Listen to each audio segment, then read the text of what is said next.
win or lose, we're going to walk out of this stadium tonight with our heads held high. That is amazing. Wow, what a game. Oh, my. Unbelievable. One more for the record books. Nothing's gonna stop us now. At the buzzer, knocks it down. Pick is up. Yes, he made it. Yes, reverse layup is good with 5 seconds left. Put 6 on my staff. First title in program history. Being an in-state kid, everything that I wanted in the school was right at home. Every coach has a toolbox, and every tool is from another coach. Camaraderie, be able to hang out with each other and be together. Takes it all the way for the touchdown. Led by a future Badger. I'm very excited for this kid because he is brilliant. What an absolute javelin toss. He's going to throw a jump pass and complete it for the 2-point conversion to Hawk. I mean, we can see a lot of offense. Put the exclamation point on it. At the buzzer. Wow. It's good. Oh, my goodness. Do your best. Thank you so much for all you guys do for high school sports. Guys, I got goosebumps. That's all anybody can ask for.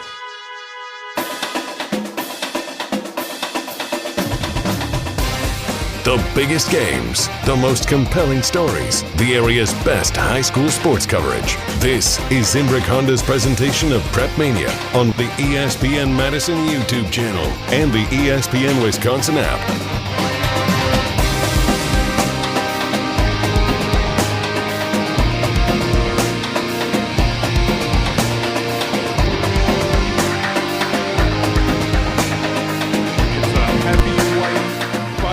Saturday night here on Zimbrick Honda's presentation of PrepMania. In one corner, the 3-time defending Big 8 champion Verona Wildcats, bringing in a 26-game conference winning streak with them.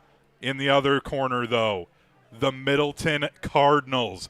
They've lost this game for 3 straight years to the Verona Wildcats, but they're 3-0 just like Verona. And Dennis, we expect this game to decide the Big 8 conference here tonight. Good evening and welcome to Middleton High School. I'm Hunter Vaughn. With me, the Dean of Area High School Sports, Dennis Sumrau, here on Zimbrick Honda's presentation of PrepMania. Zimbrick Honda's been a proud part of the Madison community since 1973. They're your one-stop shop for over 250 new Hondas to choose from. Whether you're looking for a sedan, SUV, or truck, their selection of new vehicles is second to none. Browse their car selection online at ZimbrickHonda.com. Shop local, shop Zimbrick Honda. So, Dennis, we're here tonight again for a Verona-Middleton battle. We build our schedule in the fall around this game, and it's a Saturday night battle here tonight. I'm pumped up for this one. Are you? Definitely. I was at Mount Horeb last night to see Mount Horeb Barneveld over Sauk Prairie, and we were talking, a lot of us were talking about a Saturday night game. Matter of fact, the officiating crew we had last week, I had last night, and 3 of them are here tonight. So it's who's following who around the prep beat. But, yeah, you mentioned 3 years, 4 year. It's a 4-game losing streak, actually, including a playoff game. Middleton I forgot lost. the playoff game. So under Coach Riley, he's never lost to Coach Simon and Coach Poles. So, there are a few things here. Last night I had it was a streak for Mount Horeb and homecoming. Homecoming last week was for Middleton, but it's senior night. Middleton's last 3 games are on the road, so it's an emotional night for all the seniors. And how would you like to end? You always talk 20 years down the road. Yeah, senior night, we knocked off the conference champs, and we got the conference title, whatever. Still got, more 3 games to play after this, but these are the best 2 teams. You look on paper, you look at what's done so far. There's a couple other teams, Madison West might be heard from yet, Janesville Craig, but it's down here kind of for Madison Memorial, and other than that, that's your Big 8. There's no Sun Prairie here anymore to throw into the mix, so these are the 2 big dogs of the conference. And we'll see who comes barking tonight after this one's over. We definitely will. The last time that Middleton beat Verona was in 2021. Middleton won that game 30-0, and since then it has been all Wildcats. Dennis, who are some players that we should be keeping an eye out for? I know we're going to start with the visitors, the Verona Wildcats. They started week 1 with their quarterback, Emmett Vukabrat, but then he got hurt. So since then, Landon Lasan has been in. We're seeing both of them warm up. What do we expect? Did Coach Riley give you any hints this week? Well, he thought that it might be another week for Vukabrat, but he was going to suit up, and I think they were going to put through some game time situations. But they're on a 3-game winning streak with Lasan in there, and he's completed 50% of his passes, 6 touchdowns, 3 interceptions. He's done pretty well as a starter. You look at other guys to keep an eye on. Cole Lindbergh, that defense goes. He's a co-captain, returning all-conference first-teamer. Right now he's got 9 solo tackles. He calls the defensive signals, and he's kind of a hybrid safety linebacker. We could be calling 0 as his number. So he's not number 1, but he's even better than number 1. He's 0 on this roster. Jackson Connor, a great receiver. Peyton DiMaggio. Their starting center, he's an returning all-conference player. And then a familiar name, Ethan McIntosh. Last week, Coach Fickle and Coach, Mitchell, and then the offensive line coach, Blazak, Coach Blazak. Yeah. We're all there to watch and see Ethan, who's gotten a number of D1 offers, including Wisconsin. Returning starter at left tackle, only a junior, 6'7", 250. He's the anchor of that line. And then on the other side for these Middleton Cardinals, we have to start with the quarterback. Joey. Yes, yep. Joey Passaglia, the senior. He was the first-team All-Big 8 conference quarterback a year ago. And in this game last year, he threw the ball 50 times for 273 yards and a touchdown. He's playing even better than what he did last year, and he was one of the best quarterbacks, or he was the best quarterback in this conference. But who else do the Cardinals have to rely on tonight besides their senior quarterback, Passaglia? Well, also, Joey, it's a young offensive line, and I'll tell you that starting in the middle, Braden Poles, yes, that's Coach Poles' son. He's been waiting for his kids to be on varsity. He's got both his sons up there. And the only guy coming back basically was Jackson Hodges, the right guard. But all 5, other 4 all new. The line has gotten better and better. So if Joey gets protection, he's pretty dangerous with his legs as well as with his arm. But offensively, Chase Rogers, he's a big play guy. We saw him last year against Memorial take one to the house, about 60 yards right at the end of the first half. Jackson Guerrero, obviously one of the best athletes in this conference.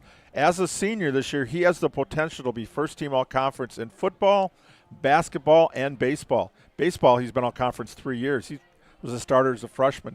Basketball and football took a little bit longer to make his mark, but he's a great athlete. Reed Falk, 2-time state place winner in wrestling at defensive end. He's just a beast out there. And then you got to go Tyler Vogt and Oliver Wenning, the 2 linebackers. Future profile, we're out here on Wednesday to do our video for Tyler. He's an amazing young man. When this video comes out, you got to watch it. Pablo and I had a lot of fun with that one with him. He was second-team all-conference last year. And Wenning, he's actually going to be playing lacrosse next year at Salisbury University. He's an outstanding lacrosse player and very physical, and he's kind of the heart and soul, I think, of that defense. Last year, Joey wanted to talk to Joey after the game, and he said, I'll get him for you. Got him on the phone and brought Joey back here, and I went, oh, thank you, Oliver. So I have to give him a shout-out for that. Yeah, Oliver, the middle linebacker for this defense. He leads the team he's second in the team in tackles at 32.5 total tackles. He's got 4 TFLs on the year. But he also has 6 pass breakups and 3 interceptions. Those 3 interceptions leads the team. So a lot of times, you're trying to find areas of the defense you can try and attack. You don't want to try and throw over the middle of the field if you're any one of these offenses. I remember it was Coach Alvarez or when J.J. Watt was playing, you got to have like 5 playmakers. Reed Falk, Chase Rogers, Jackson Guerrero, Joey Passaglia, Oliver Wenning, Tyler Vogt. 6. Boom. Those guys, any one of those guys can make big plays in this game. And so this is a fired-up Cardinal team that wants to end that streak. And, again, there's not a lot of loss between these teams. A few years ago, I put the over-under at 5 on personal foul penalties. I think we had 6. Hopefully we have a clean game tonight. But these teams do not like each other, not that far apart, and they're going for a conference title, so they're leaving it all out there. Yeah, and these are two of the biggest schools in the entire state when you go enrollments for these high schools. These schools, they're not far away from each other. If you're tuning in, you're not familiar with the Madison area.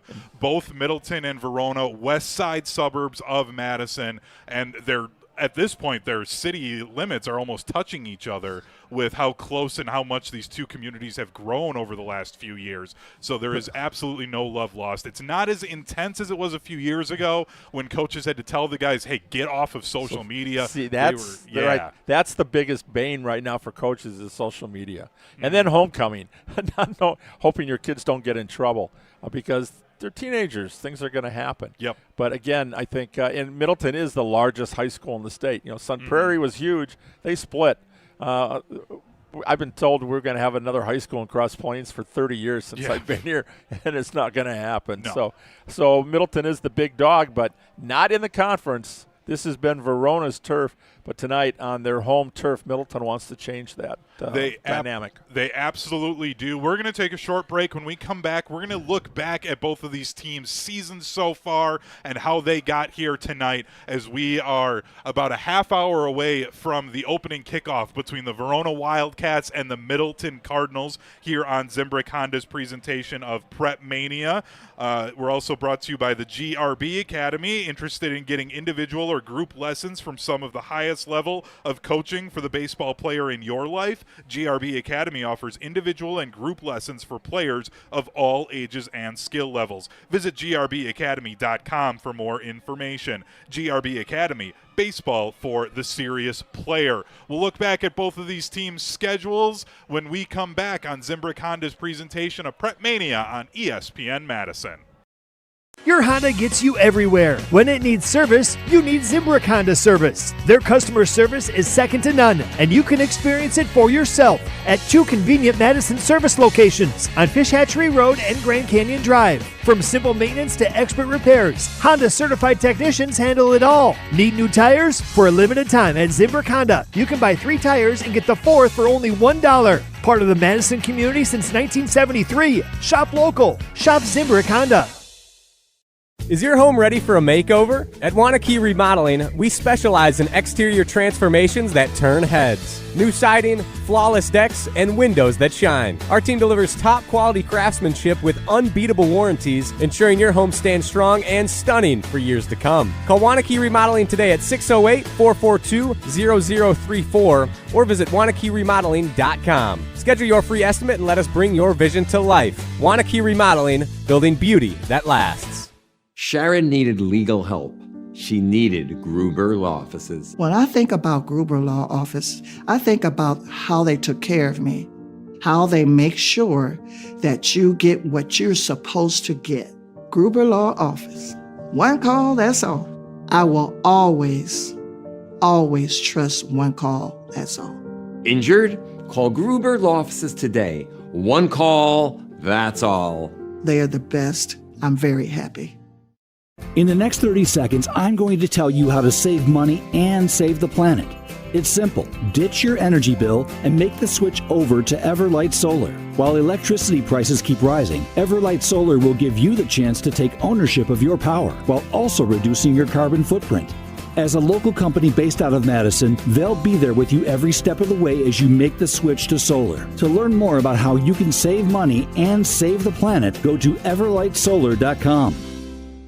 When you or a loved one are faced with an unexpected injury or illness, Stoughton Health's Urgent Care is there for you. Stoughton Health has 4 convenient urgent care locations for the care you need without the wait. We have urgent care locations in Stoughton, Oregon, McFarland, and Cottage Grove with extended hours to fit your schedule. Stoughton Health accepts over 160 insurances, including Dean Health Plan, Quartz, Humana, and more. Please visit stoughtonhealth.com for more information. Stoughton Health, creating excellence together.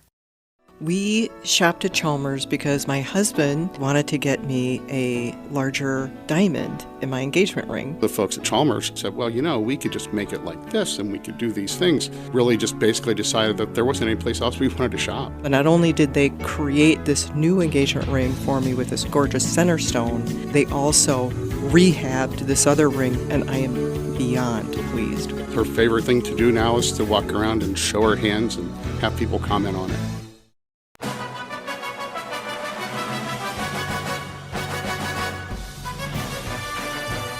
Counting down to the opening kickoff between the Verona Wildcats and the Middleton Cardinals here on Zimbrick Honda's presentation of PrepMania. I'm Hunter Vaughn. With me, the Dean of Area High School Sports, Dennis Sumrow. We're also brought to you by the Gruber Law Offices, and they have a reputation for winning. Their experienced, powerful team works tirelessly to help people and families seriously injured in accidents by providing the best care and service. There's never a fee until they win your case. Gruber Law Offices has been serving the people and state of Wisconsin for over 35 years. One call. That's all. That's right. Dennis, I said before the break we would take a look back at both of these teams' schedules and how we got here to tonight, with both teams currently 3-0 in Big 8 conference play, and the winner has a chance to get a huge one-game lead with just 3 games left to go in their seasons after tonight. We'll start with the Verona Wildcats as we look back at their schedule. They had a really difficult non-conference schedule before they got into Big 8 play, where they dropped their season opener, a game you were at with Jesse Nelson, and a game that was here on Zimbrick Honda's presentation of PrepMania. They fell to the Cardinals of Sun Prairie East 28-21, and then they followed that up with another home loss to Oconomowoc 13-7. But then they figured things out once they got into Big 8 play, and they've won 3 in a row. Yeah, 108-28. This is the scoring margin over the last 3 weeks over Janesville Parker, Madison Memorial, and Madison La Follette. Last week, a little bit of a shootout. La Follette got some points on them early, 21. It's a little different defense this year for Verona. Last year, again, when you have a shutdown corner, a generational player in Trey Poteet, who's playing down at Tennessee now. That first game, for example, 99-yard touchdown run for Kaufman, 80-yard reception, pass play. He would have run those down on there. So it's a little different defense. Took them a while to get some things settled, but 3-game win streak in the conference, and they're kind of firing all cylinders right now. They definitely are, as again, they've won 3 games in a row with wins over Janesville Parker, at Madison Memorial, at La Follette, and then after tonight, as we look ahead for Verona, they've got 2 home games against Madison West and then Madison East, and then they finish on the road at Janesville Craig. Those are 3 games that we expect them to be able to take care of business. That Madison West game is the one that it could be a little bit tricky for them still yet, but we've historically expect Verona to be able to win that game, but West is playing really good football. Yeah, last year Coach Riley's the one that mentioned keep an eye on Madison West. They almost beat Middleton in their head-to-head at the end of the season, and he said again, Coach Mike Wolfgram, a West grad, a lot of former players on that staff as coaches. A lot of Coach Pride. He's in the building. He's really building a nice program, so they can't look past this one for that one. And Middleton could put a hurting on. So this is a crucial week. And then again, it's homecoming next week for Verona as well. And so got to try and keep the guys focused then when you've got homecoming coming up. That was something that, as we look back for the Middleton Cardinals, they had a win last week, 13-0 against Janesville Parker. But there was a game. They had homecoming going on. There was Hall of Fame stuff going on too for the school. A lot of distractions for the players leading into that week for them. But they lost their first game on the road up at Bayport. By the way, Bayport, the defending Division I state champions, and they're looking to repeat, and they're one of those teams that I think could surprise some people, but we'll talk about playoff stuff in a couple of weeks, Dennis. They then, after that 39-36 loss at Bayport, came back home, took down Kenosha Indian Trail 31-6, won at Madison Memorial 35-13, and now they've pitched back-to-back shutouts of 31-0 and 13-0 against both Janesville Craig and Parker. Yeah, they haven't given up a point in 100 minutes, I think is what the streak is right now, according to Rob Reichel, the sports editor of the Middleton Times. So they've got their defense going on all cylinders. Again, you 106 in game minutes. 106 game, okay. I know it was triple digits. But you look at the defense for Middleton coming back, that was going to be a strength. And then the skill players, the whole thing was between the lines. You lost, Torrin Petaway's at Wisconsin, stud all-state defensive lineman. And then you had Quinone last year, 344-pound nose tackle. You look at now on the defensive side, what they average, it's nowhere near what it was. It's about 230 pounds compared to last year. It was like 280. So, it's going to be a pretty interesting game, I think, Matt. Again, in the trenches, Middleton's offensive line is growing. We've got at least 3 of those guys will be back as starters next year. And I think that's the biggest growth on the team has been that. And if you give Joey Pasecoli any time, plus, he can create a lot of havoc. I just saw Hermsdorf over at Sauk Prairie last night, who's another great one. A lot of great dual-threat quarterbacks in this area, and Joey doesn't take a back seat to any of them. Dennis, I got a little distracted there as you were talking. They just had the coin toss. I wasn't fully paying attention to that, but one of the team captains for Middleton, I just need to point this out because this is just how much we'll probably end up talking positively about Tyler Vogt, the senior linebacker. He also wears the neck roll, the cowboy collar. He is an old school linebacker. I absolutely love that. So I'm going to point that out a few times in the broadcast, and I just needed to point that out that I just saw that. He is an old school linebacker. He's ready to just hit some people. And you know what position he plays in baseball? Oh, if he's wearing the collar in football, he's got to be a catcher. You gotcha. And baseball has always been his love. And in his freshman year, he started playing tackle football and just fell in love with the sport. Mm-hmm. And he's one I was talking to the coach. We've got some local players, Hayden Anderson at Mount Hor-Barneveld and Ziegler, quarterback at DeForest, going up to St. Thomas. Mm-hmm. That'd be a great fit for him up there. Yep. But I'm hoping he gets to play at the next level. He didn't play summer ball in baseball, but he plays with his team during the season, and he's an all-conference player. Yep. But he is the epitome of a football player. And I don't use this comparison lightly. Casey Kramer went into the Hall of Fame last year. He's got a lot of his tendencies there. He's got a long way to go to catch Casey because he was at Dartmouth and then he played in the NFL for 6 years. But he's got that same mentality, personality, and everything. So Tyler's just an outstanding leader on the team. And you have him and Wenning at linebacker. Yep. Boy, is that a duo. We'll really keep an is. eye on those numbers tonight. And, two, something you pointed out about St. Thomas, I always like to remind people, St. Thomas used to be a Division III school up in the Twin Cities. They were so good in the MEAC conference, a private school conference at D3 in Minnesota, that they essentially got kicked out of the conference. Yeah. They're like, okay, fine, we'll just go all the way up to the FCS level. And now, by the way, Dennis, because they're Division I, they've been in Division I for 5 years. Their basketball team, by the way, eligible for March Madness this year. Ooh, sweet. And they've been good enough to potentially get in a few years here. So St. Thomas, watch out come March. Just a friendly little reminder there. As we're counting down to the opening kickoff between the Verona Wildcats and the Middleton Cardinals here on Zimbrick Honda's presentation of PrepMania. If you're planning a corporate event, private party, or a team outing, Madison Axe is your state-of-the-art entertainment spot with 8 lanes of axe throwing and interactive games. Go to MadisonAxe.com or head to their location on Stoughton Road today. Throw it, nail it, celebrate. When we come back, we'll hear from one of the head coaches here tonight, as we will hear from co-head coach of the Middleton Cardinals, Joe Poles, as he joined Dennis and I on Zimbrick Honda's PrepMania Weekly earlier this week as a part of our Midwest Financial Group Coaches Profile. The Coaches Profiles are coming up next here on Zimbrick Honda's presentation of PrepMania. Hi, I'm attorney David Gruber. After an accident, you need a trusted winning team on your side. For more than 30 years, Gruber Law Offices has helped Wisconsin families get the results they deserve. If you've been injured, call our firm today for a free consultation. We're available 24/7. Wisconsin's own Gruber Law Offices, proud partner of your Milwaukee Brewers. One call, that's all.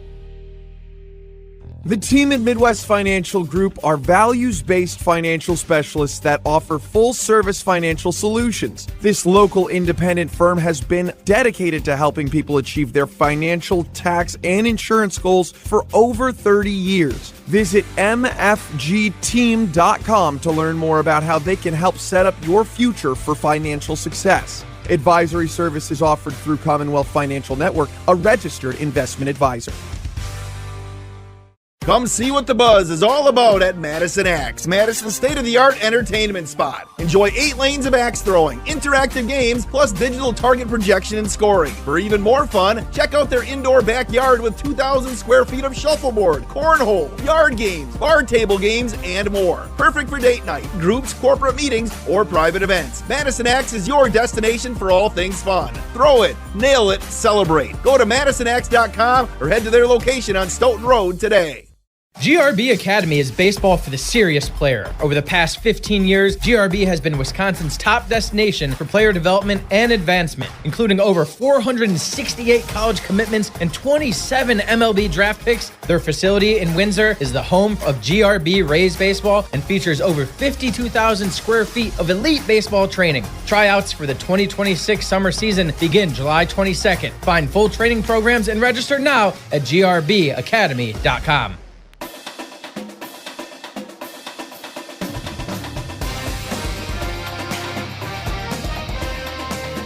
Back to Zimbrick Honda's presentation of PrepMania. I'm Hunter Vaughn. With me, the Dean of Area High School Sports, Dennis Summerow. It is senior night tonight for both the football team as well as the cheer and dance team. So the seniors are being announced and walking out with their parents currently. But it's now time for our Midwest Financial Group coaches profile. The lineup at Midwest Financial Group consists of coaches for your financial world, organizing the players on your personal team. Behind every great team is a great coach. Let the Midwest Financial Group be yours for your financial planning needs. Head to mfgteam.com to get started today. Advisory services offered through Commonwealth Financial Network, a registered investment advisor. We first start with the home coach, Joe Poles, who joined the Dean and I on PrepMania Weekly earlier this week.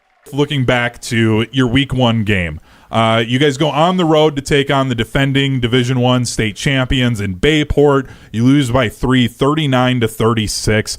How have your guys now responded as you're a few weeks after a tough opening season loss? I mean, there's been highs and lows. Obviously, Bayport's a great program. We're always happy to compete with them in the beginning of the year just because of the standard that they set. That's a good measurement. That's a good litmus test right off the bat. Really, week to week, we're just trying to get better. We're trying to be the best versions of ourselves week in and week out. We try not to look too far ahead ever. As a matter of fact, we really don't. We're trying to go 1-0 each week. That's our goal. That's our mindset. We're trying to focus on the process.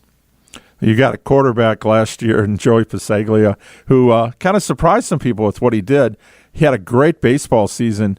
How did that help? Football helped the baseball, and then coming back this year, what did you see where Joey improved the most, and what's it like having him running your offense for you? I think his intelligence is underrated. He's just a really smart kid, and we give our quarterbacks, Coach Rask gives our quarterbacks a lot of liberties in being able to check in and out of plays. He's often calling plays where there is always 2, possibly 3 options. So his intelligence helps with that. This offseason, he put on, I want to say, 10, 15, maybe even 20 pounds of muscle. He really kind of wanted to emphasize being able to be more of a running threat. And I think that's kind of come through these first few weeks. He had well over 100 yards against Bayport. And then he's been consistently getting us handfuls of yards when necessary. So, well, you got to be careful too. I'm taking too many hits out there, guys. But when you look at a dual threat quarterback, though, still from a passing standpoint, he's passed for over 1,000 yards, or was it about almost 1,100, 1,172? Coming in. I guess again, you talk about his mindset, but in front of him, the key was that offensive line, and somebody very near and dear to you, your son is starting center, which is cool. But you're an offensive line coach. You're a guy coming back, one starter, another guy with experience. What's it like to watch that unit from week 1 to week 5? How much they've improved? Like you said, I've got a little bias in it, obviously, because my son is center. But at the same time, he probably takes most of my anger, so he handles it pretty well. I kind of preach. You give Joey time, you block for these running backs. We're going to be a dangerous offense. And But the most exciting part about this offense is, or offensive line, is watching them grow. Like, they've really bonded together. They're thinking together. They're holding each other accountable. And week in and week out, it just, you're seeing their intelligence grow as far as the game of football is concerned. Besides the word winning or victory, when fans leave the stadium after watching your team play, what are 3 words that you want them describing your Middleton Cardinals team as? In all honesty, Coach Simon and I were always preaching love. So I really want people to see how much we love our players. You know, sometimes love is tough love. So, you know, people will see us yelling at our players, but it doesn't matter if they're players out on the field or players on the sideline. We want parents, fans, school community, Middleton, Cross Plains Area School District as a whole to know that we love these kids, regardless if they're, you know, outperforming excellently on the sideline or on the field, or they're on the sideline or coming into practice. Like, people don't see that every day. These kids are there, they're grinding, and we just appreciate that so much. So that's one of the things. I guess that's a lot of words, so I apologize there. No, totally. So fine. Love, it definitely integrity, and then definitely process. Like, we really want to focus on one practice at a time, one play at a time. So as we're talking to the head coach of the Middleton Cardinals, Joe Poles, looking ahead now to this Verona team that you'll play on Saturday night, what are things that Verona does that you're telling your guys to watch out for, or things that they do really well that you're trying to maybe focus on? It's not a secret that they've been very successful in the conference. Dennis reminded me they're on a how many game winning streak the other day. They've been conference champs 3 times in a row. Realistically, we tell our kids that it's most important to focus on us. You know, they're a good defensive team. They do things on offense that work for them. But at the end of the day, we have to take care of our business. Well, Coach, thank you again for your time. We really appreciate it, and good luck on Saturday night as you take on your rivals, the Verona Wildcats. Thanks again for having me, guys. Appreciate it. Again, that was the co-head coach of the Middleton Cardinals, Joe Poles, who joined the Dean and I on Zimbrick Honda's PrepMania Weekly earlier this week. You can see that whole interview back on the ESPN Madison YouTube channel. The show was back on Tuesday. You just look on that PrepMania playlist and you'll see PrepMania Weekly on there. Dennis, let's tell the folks a little bit more now about the visiting coach, Andrew Riley, in his 4th year with the Verona Wildcats. Yeah, Wildcats 31-7. He was an assistant coach for 8 years at Verona. He's led them to 3 consecutive unbeaten championships. They have a 26-game winning streak. So we said he's never lost a conference game here. 9th year as a physical education health teacher at Verona Area High School. Began his teaching career at Country View Elementary. He's a 2009 West Dallas Nathan Hale grad. Grew up in the same neighborhood. 2014 from Wisconsin-Madison. And he's also the Strength and Fitness Center coordinator and a member of Grading for Equity team at Verona. His wife's a special education teacher and their adaptive sports coach for soccer. So coaching runs in the family, yeah. He was the Big 8 Coach of the Year his first year as a head coach, and he's done an outstanding job being in the building with these kids. And he's got one of the largest coaching staffs I've ever seen at the high school level. Yeah. You look at alums and volunteers and whatever, I think there's 29 on the staff. People wanting to come back and coach. So he took the reins from a Hall of Fame coach, Dave Richardson, and he's trying to take it up to another level, but they haven't got the state yet, so that's one of his goals. No, and that's one of the things Verona has the last few years in these playoffs. They'll regularly run into the Oconomowocs, Marquette, Arrowhead last year. Those Classic 8, those Milwaukee area schools have really been the bane of the Madison area football existence these last couple of years. Real quick, Dennis, what do you think the Madison area, other than Wanakee, can do to get over that hump of the Milwaukee schools? Well, you got to start playing teams. For a long time it was a close conference. You only played each other. Now that they're playing non-conference games, look who's been on their schedule for Verona. They played Sun Prairie East this year. They have Muskego. They've got Oconomowoc. Next year, I think it's Indian Trail. I think might be on it, or Kenosha Bradford, another team in the southeast part of the state. So you gotta those non-conference games. You got to raise your competition level. But again, you look at the youth programs for a lot of the schools. The Madison schools really suffered with the pandemic. But at Verona and Middleton, they've got strong youth programs. They've got continuity in their coaching staffs. They're just below the bubble, but I can see them challenging. But again, you look at, even though this year, look at the Classic 8, though. There's a big 2 now and a little 5 in that year. Last year it was pretty much top to bottom. So next year they're going to reshuffle everything. Who knows who's going to be where? We'll tell you next spring. We'll that's going to be fun conversation all over again. Yeah, we'll be talking about that next year. Just the Capitol, the Badgers, the Big 8's probably going to stay the same. And we're counting down to the opening kickoff here at Middleton High School between the Middleton Cardinals and the Verona Wildcats. When we come back, it'll be time for our Zimbrick Honda Keys to the Game, as we are just a few minutes away from the opening kickoff between the Verona Wildcats and the Middleton Cardinals here on Zimbrick Honda's presentation of PrepMania. Life's better with American Family Insurance because we know it's not just a car, it also drives your children's dreams. So whether you're going to soccer practice, robotics club, or opening night in the school play, we help protect those dreams. Save up to 23% when you bundle auto and home. American Family Insurance. Get a quote and find an agent at amfam.com. Products not available in every state. Visit amfam.com to learn how discounts may apply to you. American Family Mutual Insurance Company, SI, and its operating company, 6000 American Parkway, Madison, Wisconsin. Your Honda gets you everywhere. When it needs service, you need Zimbrick Honda service. Their customer service is second to none, and you can experience it for yourself at 2 convenient Madison service locations on Fish Hatchery Road and Grand Canyon Drive. From simple maintenance to expert repairs, Honda certified technicians handle it all. Need new tires? For a limited time at Zimbrick Honda, you can buy 3 tires and get the 4th for only $1. Part of the Madison community since 1973. Shop local. Shop Zimbrick Honda. Is your home ready for a makeover? At Wanakee Remodeling, we specialize in exterior transformations that turn heads. New siding, flawless decks, and windows that shine. Our team delivers top quality craftsmanship with unbeatable warranties, ensuring your home stands strong and stunning for years to come. Call Wanakee Remodeling today at 608-442-0034 or visit WanakeeRemodeling.com. Schedule your free estimate and let us bring your vision to life. Wanakee Remodeling, building beauty that lasts. Sharon needed legal help.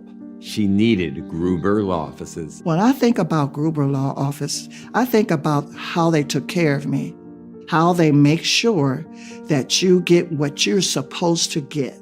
Gruber Law Office. One call, that's all. I will always trust one call, that's all.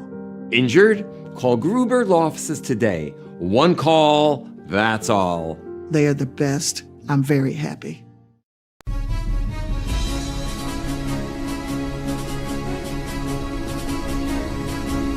This is Zimbrick Honda's presentation of PrepMania. Zimbrick Honda has been a part of the Madison community since 1973.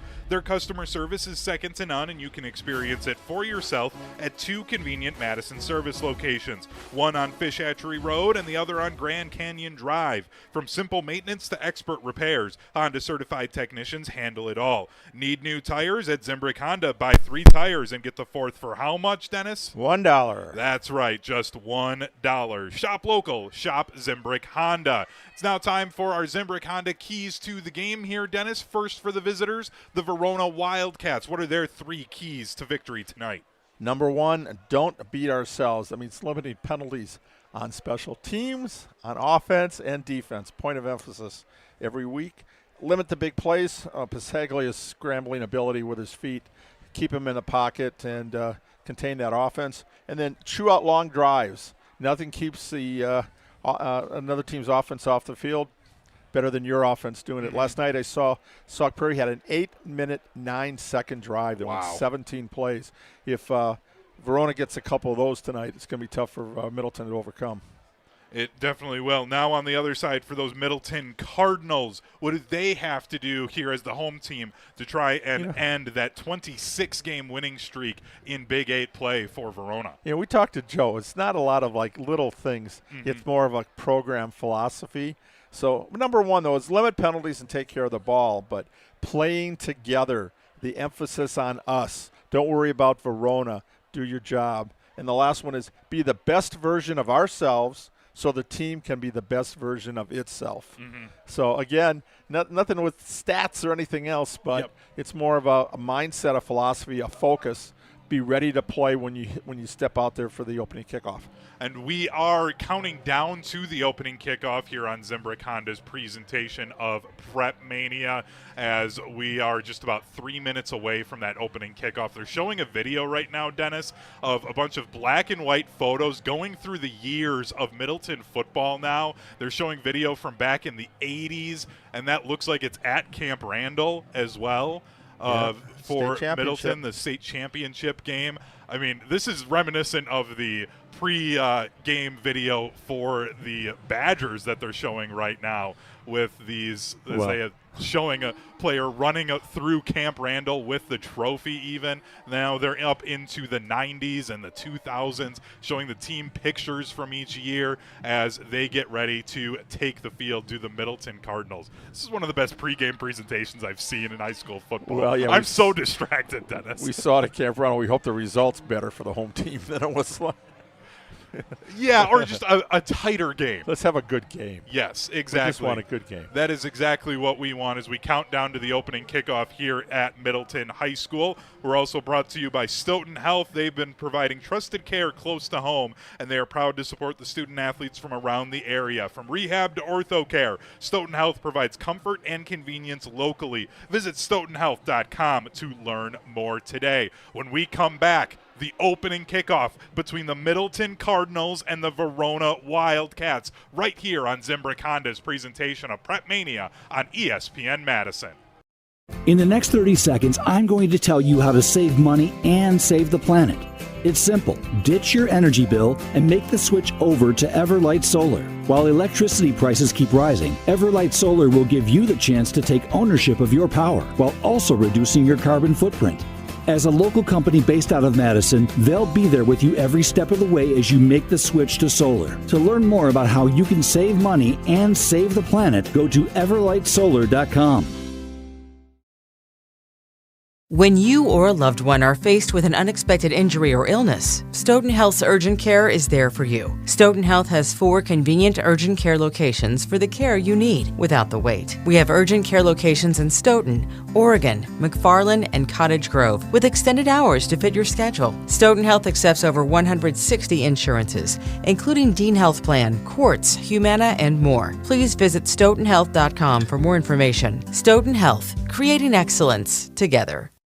We shopped at Chalmers because my husband wanted to get me a larger diamond in my engagement ring. The folks at Chalmers said, well, you know, we could just make it like this and we could do these things. Really just basically decided that there wasn't any place else we wanted to shop. And not only did they create this new engagement ring for me with this gorgeous center stone, they also rehabbed this other ring, and I am beyond pleased. Her favorite thing to do now is to walk around and show her hands and have people comment on it. Hi, I'm attorney David Gruber.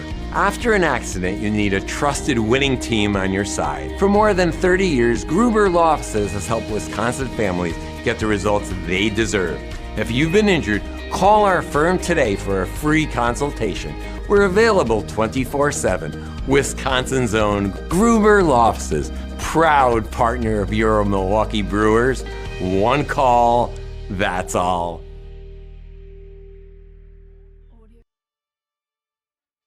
Walk out of the stadium tonight with our heads held high. That is amazing. Wow, what a game. Oh, my. Unbelievable. One more for the record books. At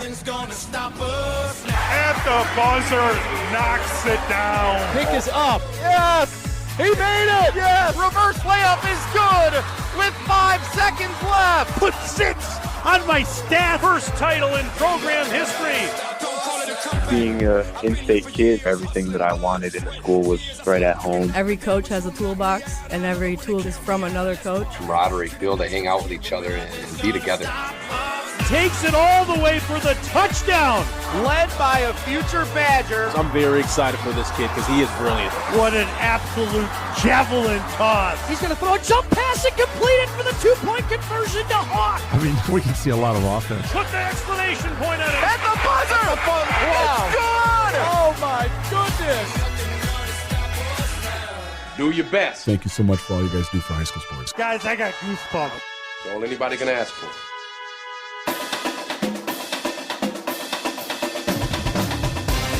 The biggest games, the most compelling stories, the area's best high school sports coverage. This is Zimbrick Honda's presentation of PrepMania on the ESPN Madison YouTube channel and the ESPN Wisconsin app.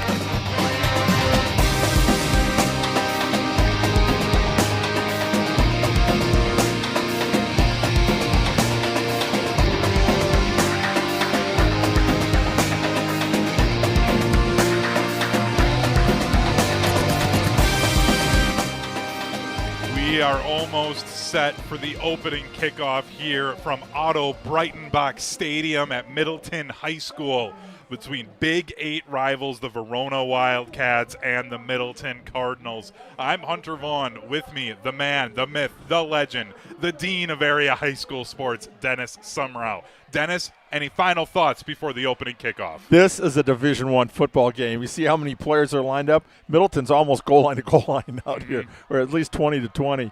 Verona, the same thing. So these teams, I like it. Middleton practices their JV with the varsity. Yep. And the sophomores suit up on, because it is such a big jump from that level to this level. To be on the sidelines back in the days when I was a reporter and I could be down there, you hear the crunch of everything. You hear the language. You hear it's such a cool environment. Tonight under the lights instead of Friday night, it's Saturday night. It is Saturday live Night Lights. Saturday Night Lights indeed. Middleton will be kicking off to the Verona Wildcats. Middleton wearing their all-black uniforms with those black helmets and the metallic cardinal on the side, and then the white numbers. And then for Verona, they are in their white jerseys with orange numbers and then black helmets with the script Wildcats across the helmet. Back to return for Verona. It will be number 13, Dejan Knutson, as well as Carson Gennon, I believe, was the returner on that. Is the returner on that far side. Is an end-over-end kick taken by Knutson at his own 5. Knutson across the 20, stiff arm at the 20, but brought down. Anthony Pelletieri there on the tackle, the starting corner for the Cardinals with that stop. That was a shoestring tackle Taylor made. Beautiful play. And kept him, he had some room on the right sideline to come down right in front of the Middleton bench. As the Wildcats offense takes the field, it will be Landon Lasan in at quarterback. We mentioned Emmett Vukabrat got hurt back in. He's been out since week one. Yeah. So it is Landon Lasan. Vukabrat is suited up, though, tonight. Lasan will be in the pistol to begin this game. Lasan's going to hand off, and it is a carry up the middle for Jax Wepking, the junior running back. He's third in the Big 8 conference in rushing yards, second in average, averaging 8.6 yards per carry. He's got to take over. Asher Grady, who was leading the conference in rushing, went out with an ACL injury against Memorial, is done for the season, unfortunately. So it's next man in for the Wildcats. Wepking is in flanking Lasan to his right. 4 receiver set on second down. And it's a quick throw and an interception. He's going to take that into the end zone. And it is Patrick Pacini, the pick 6. 11-12 to go in the first quarter, and Middleton is already on top, 6-0. Oh, Pacini did not waste any time on that one. That was beautiful. Jumped the route. That's his second interception of the season. Came in with 13 passes broken up, leading the team with that. But his first pick 6 of the season. Brother Gabe, former quarterback here, he's now playing down at Butler. So I'm sure Big Brother's proud of him on that one. It looked like, what, about a 30? Around 30-yard line, I think 35 he picked it up. Now Middleton lining up for the extra point with Luke Sheehan. The extra point is up, and it is good.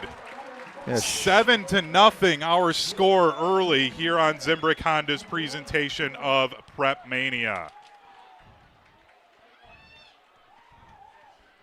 Yeah. So, Dennis, now, the backup quarterback, he's been starting the last 3 weeks, Landon Lasan, throws a pick six.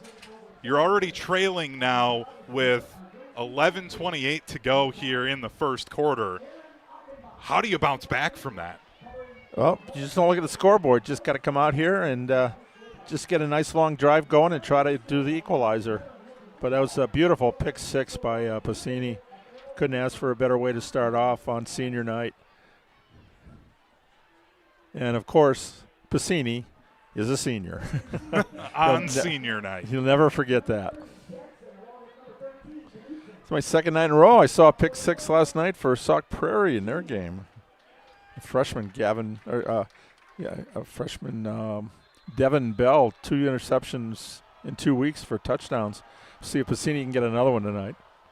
And this is a line drive kick going right into the end zone for a touchback. Luke Sheehan with the touchback. That's his 12th touchback on the season for Luke Sheehan. So we're under a minute. Jeez. 48 seconds into the quarter, and it's 7-0 Middleton. The quickest they've scored since that 30-0 game they had 4 years ago. Yeah, and that's big for Middleton to get that confidence going against, again, Verona, who's got a 26-game conference winning streak. Lasan in under center. He's got 2 running backs in the I formation, 2 receivers to this near side. Lasan handing it off up the middle, and Webking is met at the 23, the pickup of 3. Looked like Achenbach, their number 10, hit him head on.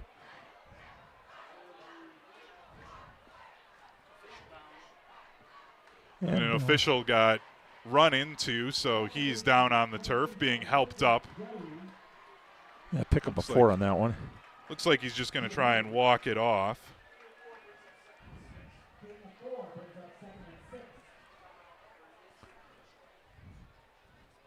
So, Dennis, one of the keys to the game for Middleton, or excuse me, for Verona, was to chew out long drives. You don't want to give the Middleton Cardinals the ball with how explosive their offense can be with the quarterback, Joey Pasaglia. But now you're in a spot where you're down 7-0. I know it's early, but puts even more pressure on this offense to try and have these long drives to eat up clock. Yeah, it's the 9th interception for Middleton. They've gotten 12 turnovers this year. Now in the 6th game of the season, so averaging about 2 a game at this point. So we didn't talk much, a little bit about the defense, but there are a lot of playmakers over there too, and Pacini's one of them. Lasan with 2nd down and 6, throws out quickly to the near side, and that is incomplete off of the hands of Jackson Connor, the intended receiver. Makes it 3rd and 6 now. You think he saw Oliver Wenning in his grill and said, I better drop this one? Yeah. Wenning was ready to drain him. Yeah, that was Oliver Wenning there on the coverage. He was closing in quickly. So Connor would have had to make an incredible move to be able to break away from that and not have that be a loss of yards. It was better for him to just have that be a drop. 3rd down and 6. Lasan in the gun. 2 receivers to his left, 1 receiver to the right. Brings Connor into motion. Rolls out to the far side, fires quickly, and he's got a man and a completion to Dejan Knutson. That'll be enough for a 1st down, and it'll move the chains for the Wildcats. And that's how you come back. Yeah, got to go back, ride that horse right away. You don't want to take that part out, that out pattern out of your game plan, and they will this time be able to pick up 7 and a 1st down. Well, I like the adjustment there. If you're concerned about the DBs undercutting that route and jumping it, get your quarterback moving, make them think about something else instead of just trying to throw that from the pocket. Lasan in the pistol. He'll have 2 receivers. Connor in motion again. Waist-high snap. Standing in the pocket, rolls out to the far side, fires to the far sideline. Did he get a foot down? And they'll say it's incomplete. Ben Erdman, the intended receiver, almost made a great play at the 50, but he couldn't drag that foot down. Second down and 10. 10:08 to go in the first quarter. Middleton already up on Verona 7-0 after a pick six from the senior corner, Patrick Piscini, to open up this game. Middleton got a break on that one. That would have been a first down catch. Lasan again in the pistol, trips to the right. Lasan hands it off up the middle, almost breaking away, able to pick up 6 or 7 yards. Austin Perez on a carry. Perez will split some time. We've got an injured player down on the field for Middleton. He'll split some time with Jax Webking as Perez gets his first, and that is Piscini that was slow to get up, and he gets up under his own power. The trainer didn't even get out there. He's kind of holding his right arm at his side. Yeah, Piscini was the one that was in on the stop. Yeah. And might have got a stinger. Gabe Piscini going off onto the field.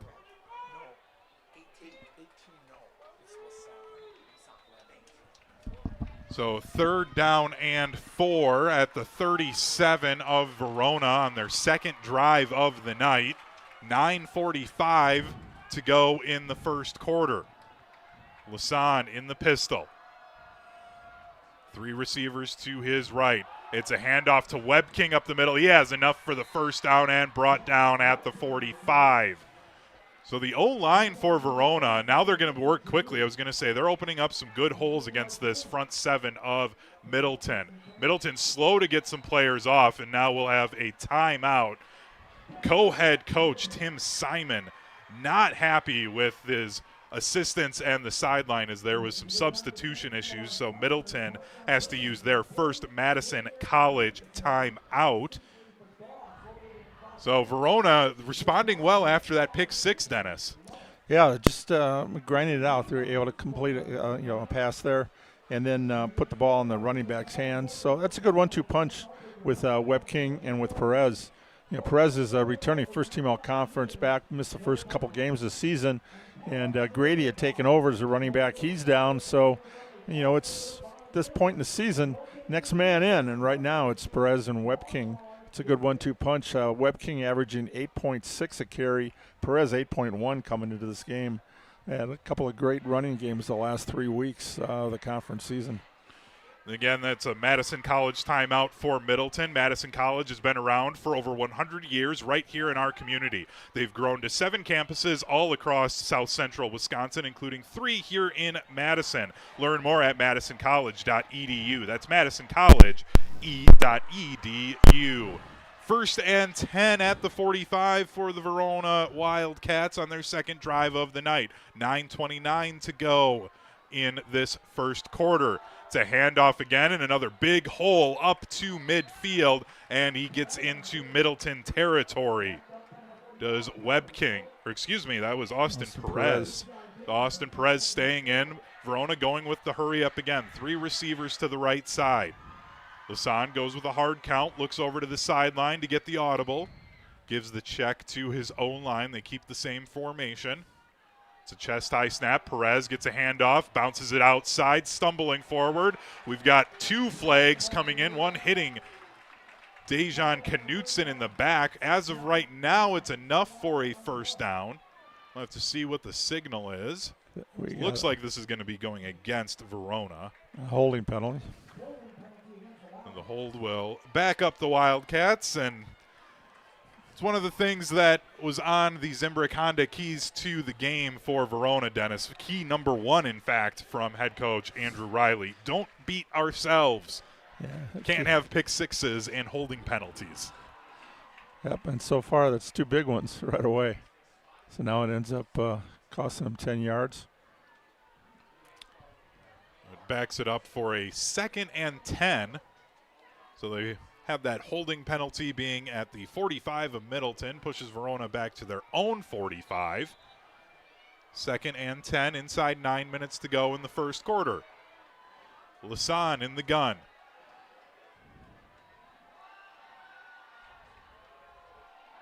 Middleton brings a blitz, throws to the near side, through the hands and incomplete, intended for his tight end, Gabe Weissensell. There on the coverage that time was number 47, Ben Cutler, the other senior linebacker. 3 seniors starting at linebacker for Middleton. That's a great way to anchor down your defense if you're the Cardinals. Nothing beats seniors. 3rd and 10 experience. At their own 45 for Verona, their 2nd drive of the night. It's a draw play up the middle to Webb King, and he gets close to midfield, but he is stopped.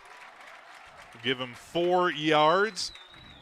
4th down and 6, and the punting unit comes out for the Wildcats. So Middleton's still waiting to have their first offensive play as we're about 4 minutes in here.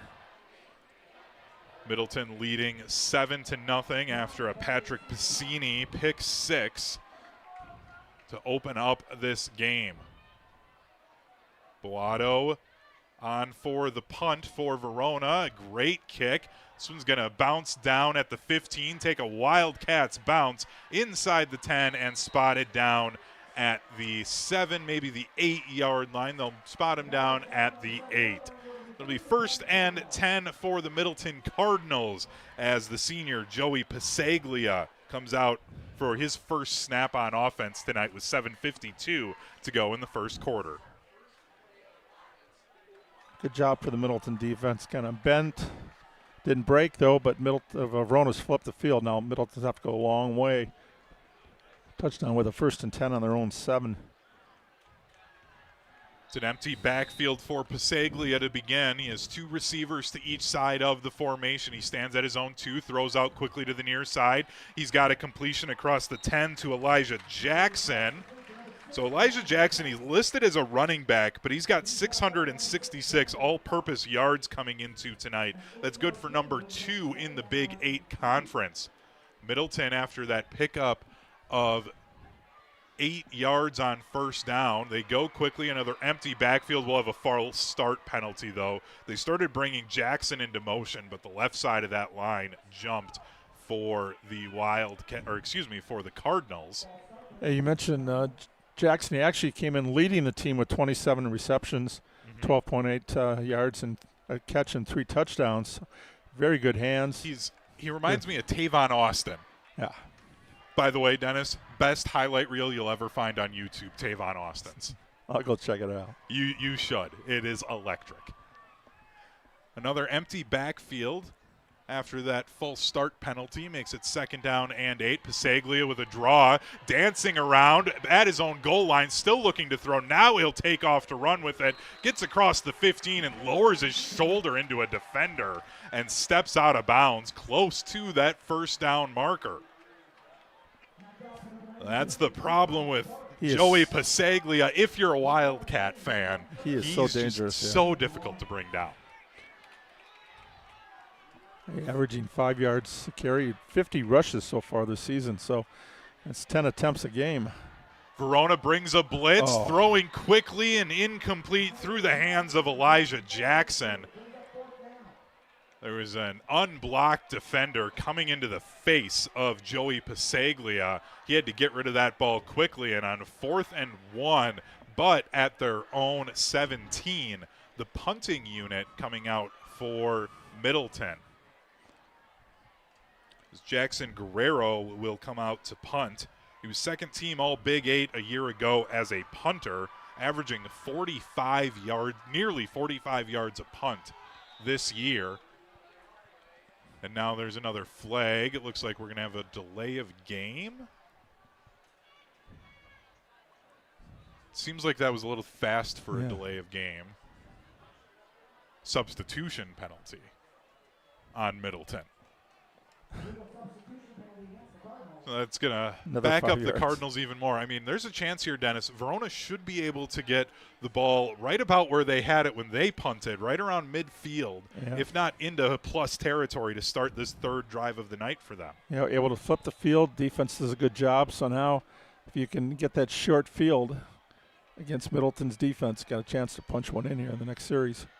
Punting inside his own end zone. Guerrero, though, rolling out to the right going. side. He's got running room. He's got enough for the first down.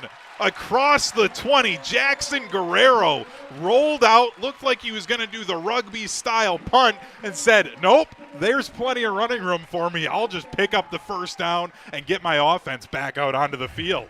That's what happens when you put an athlete back there. You should ask Brad Nortman how many times he took one off, running. That was a pretty sweet run for Guerrero. Again, a chance, multiple sport athlete, baseball, basketball. Led the conference in steals last year in basketball, so we know he's a pretty quick guy. 1st and 10 at their own 22-yard line now for Middleton. Pasaglia in the pistol, 3 receivers to the right. Handoff up the middle to Elijah Jackson. And he keeps his legs moving. That pile's still going. They finally say he's stopped. I looked down, Dennis. I was like, oh, that play's done. He's in a mass of humanity at about the 25-yard line. He'll pick up 3 yards. We'll move on. Instead, it's now 2nd down at the 29. He picked up an extra 4 yards. Yeah, we talk about the tush push. That was a rugby scrum right there. It picked up 7 on that play. 2nd and 3 at the 29. Pasaglia on the offense looks over to the near sideline to get the play. Pasaglia has it. Fakes the handoff, throws out to the near side for Guerrero, and Guerrero stumbling forward, met by a trio of Wildcats close to the first down.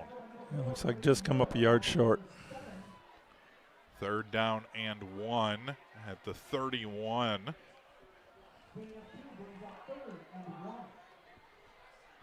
Pasaglia will have a 4-receiver set, 3 to the near side, 1 single receiver at the top of the formation. It's a handoff up the middle, has enough for the first down. Elijah Jackson picking up that first down. Another senior making a good play on senior night for the Cardinals. They have another first down. Great push by the offensive line. He's right behind Braden Poles, the center, and Colin Walzer, who got some action last year at left guard. 250-pound center and 205 left guard, and he got his first down there. They're going to keep the same formation as they did on the last play. Pasaglia, chest-high snap, throws quickly over to the far side, has a completion at the 40, across the 45, and it's another first down, a pickup of 11 to the senior Chase Rogers. Leads the conference in receiving yards and touchdowns, and he just ran a perfect route, made a man miss, and was able to pick up the first down, showing why he's one of the best receivers in the Big 8 on that completion. Also a heck of a baseball player, too, so we know he's got good hands. I'm going to say that a lot about a lot of these Middleton football players. Great some other sport. First down handoff. Gain of maybe a yard for Elijah Jackson. And that's one of the things, Dennis, we covering a lot of high school sports. You get to these giant schools like Middleton and Verona. A lot of these guys still play multiple sports, and that's the absolute best in my mind. You got to play multiple sports when you're this age. You need to have all of those different skill sets. Skill sets and friends, a lot of different environments for you, too. Pasaglia throwing on second down. Has a man open at the 35, the 30, down the sideline to the 20. Elijah Jackson spilling out of the backfield and was wide open on the far sideline. Just ran a little sideline pattern, and it was like, hello, come on, I'm open, give it to me. And special delivery from Pasaglia. Yeah, that one, Elijah just had to be patient with that, with how long it takes to develop with Pasaglia rolling out from the far side. Pasaglia on first down. Thought there might be a little bit of motion. Andrew Riley on the far sideline, not happy there wasn't a flag thrown. 1st and 10 at the 24. Pasaglia hands it off to Jackson. Jackson rolling forward inside the 20, down to the 16. Gain of 8 on first down. Down to 2 minutes to go in the first quarter. Middleton leading 7-0 after a Patrick Piscini pick 6 to begin the game. 11-play drive right now thanks to that fake punt. Able to keep this one going. Pasaglia looks to pass. Now he's going to try and run with it. Going up, he's got enough for the first down and scampers out of bounds close to the 10. Got to stay in your lanes. Yep, yeah. I was just going to say that DN got way too far up the field for Verona and just opened up a wide open hole for Pasaglia to run through. Looks like to the 12. Yeah. Looked like he ran a 4-yard run. Yeah. Looks like a lot because he was 10 yards backward. Yeah. Amazes me. Just the legs on this guy. Pasaglia in the gun. The pistol. 2 receivers to his left, a single one to the right. It's a handoff to Jackson, and Jackson's met at the line of scrimmage. Stopped for maybe a gain of a half a yard. Looks like they'll give him no gain, and that's the first no gain that we've seen from this Middleton offense. Looking at a team photo there. It was basically the whole, you talk about everybody going to the ball. That's what the Wildcat defense did, figuring he was going to get the ball, and they guessed right.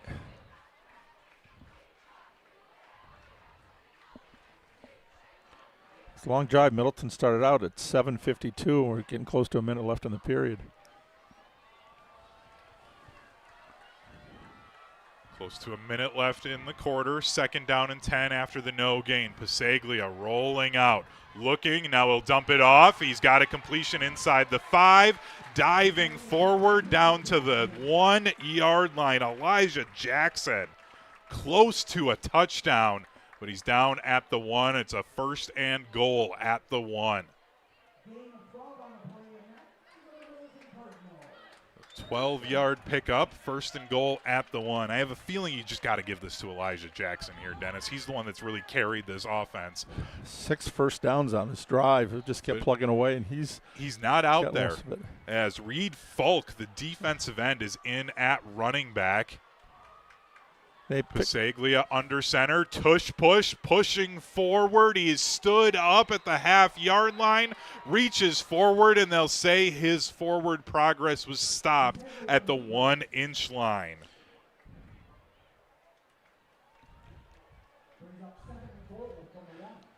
Yeah, Fox is more of a power back. They put him in there. He had only 8 carries, 8.6 yards a carry. They started carrying the ball a little bit more last week in their win over Parker, and I think they found another piece of the puzzle in the backfield.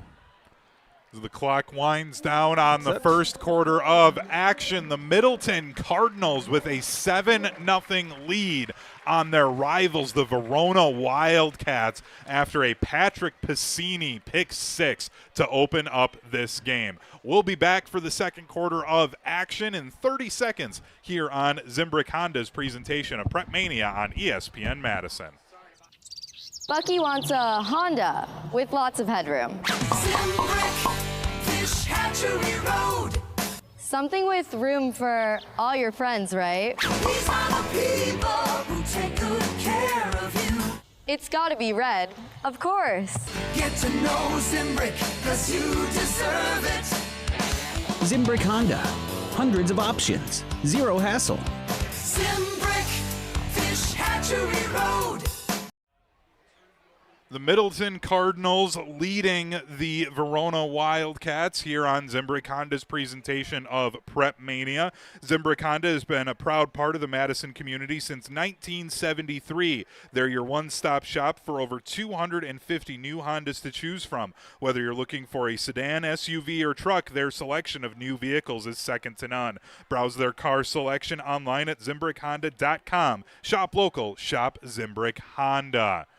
So they went tush-push on 1st and goal, didn't get it. So now it's 2nd and goal at the 1 as we begin this second quarter of action here from Otto Breitenbach Field. Pasaglia in the pistol, hands it off to Falk up the middle. He's into the end zone. Touchdown Cardinals, and it is a 13-0 lead with a light show going on here at Otto Breitenbach Stadium. 16-play, 93-yard drive for Middleton. 7:56 off the clock. It's exactly what you want to do to keep Verona off the field. And thanks to that fake punt by Jackson Guerrero that kept that drive alive, picked up 6 first downs on that. And E.J. Jackson. There's a flag on the field, though, here, Dennis. Oh, no. Too much celebration? Might be. Still waiting for the signal. And it's an unsportsmanlike conduct penalty on Middleton, so that is typically what that is. Yep. When you have a touchdown. Shout out to our video producer, Owen Dimful, for spotting that flag. And that'll be enforced on the kickoff. Luke Sheehan will be on for the point after attempt. He made his first one of the night. He's now 17 of 19 on the year. And this second one nearly blocked, but it is through the uprights and good. 14-0, our score early in the second quarter. The Middleton Cardinals getting out early on the Verona Wildcats. Dennis, early on in this game, not what we expected. I expected there was absolutely a world Middleton wins this game. I don't want anyone to be thinking that's what I'm saying when I didn't expect this. I expected this game to be a rock fight, a back and forth, team with the ball last wins this game type of thing. I didn't expect either team to have a 2-score lead at any point in this game. Well, one, you don't predict a pick 6 in the first minute of the game. Then a fake punt, first time I've seen one this year, and we are in week 6. And then just the drive, mixing up passing, a couple of timely passes, having Jackson, and then when you got a quarterback that can do so much, Pasaglia, the field general, he had a great spring last year as a pitcher, was second team all conference. And I asked him in the spring, I said, what did football do for you? He said, boy, after being in the lights and watching the linebackers and running for my life, baseball's a breeze. I can't wait for football season though again, because he loves being out there, loves being the field general. And that was a great drive. Again, 16 plays, 93 yards, 7:56 capped by that 1-yard run by Reed Falk. And that's what you bring Falk into the backfield for. 2-time place winner at state wrestling. He's as tough as they come. And on the kickoff, going all the way back at the 15, was the returner. He's got some running room across the 30, spinning off of a tackle all the way down to the 40. That was Taryn Jackson on the return. So that unsportsmanlike conduct penalty that went against Middleton, backing them up on that kickoff. And then you get a solid return. It's a 1st and 10 at the 40 for Verona. Yeah, that you take that 15 yards away, that kickoff's probably in the end zone. Instead, he took it at the 15 and ran it out 25 yards. Actually, now it looks like they're marked at the 42, so 27 on that return.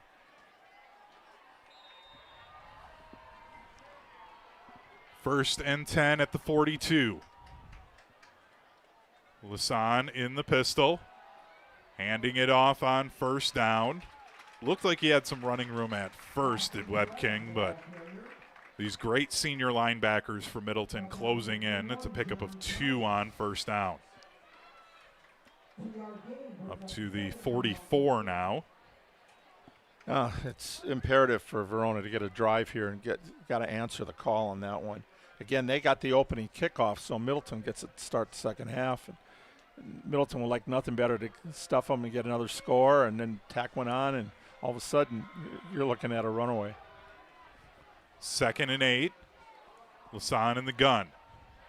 It's another handoff on second down, and the Middleton defense closing in quickly. It was a conclave of Cardinals meeting him at the line of scrimmage. No gain on second down.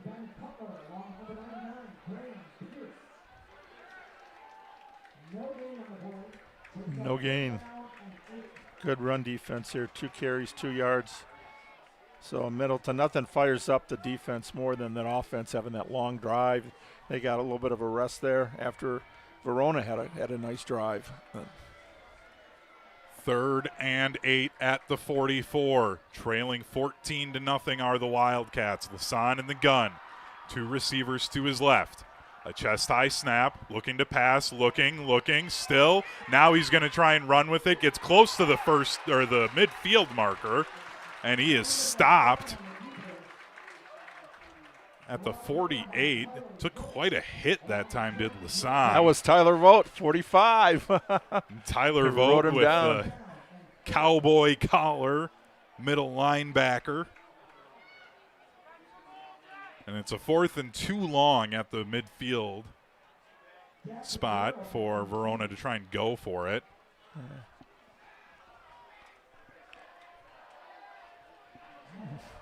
So Jackson Guerrero will be back to return. Oh. And a high kick off the side of his foot, bouncing at the 40. Takes a Wildcat hop at least down to the 33, and it's just more self-inflicted wounds for Verona here early.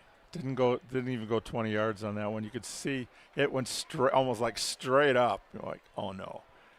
Not what Coach Riley wanted to see from his special teams. Yeah, and Maddox Bellato, the punter, he's averaging 37.8 yards a punt coming into tonight. So it's not like he's, a terrible punter or anything. That one just went off the side of his foot. There was some pressure coming. I think he felt like he had to get rid of that punt a little bit sooner than he maybe wanted to. And 18 yards on that kick. 1st and 10 at their own 34 for the Cardinals with a 2-score lead. It's a handoff on 1st down and just gets back to the line of scrimmage. Did Jackson.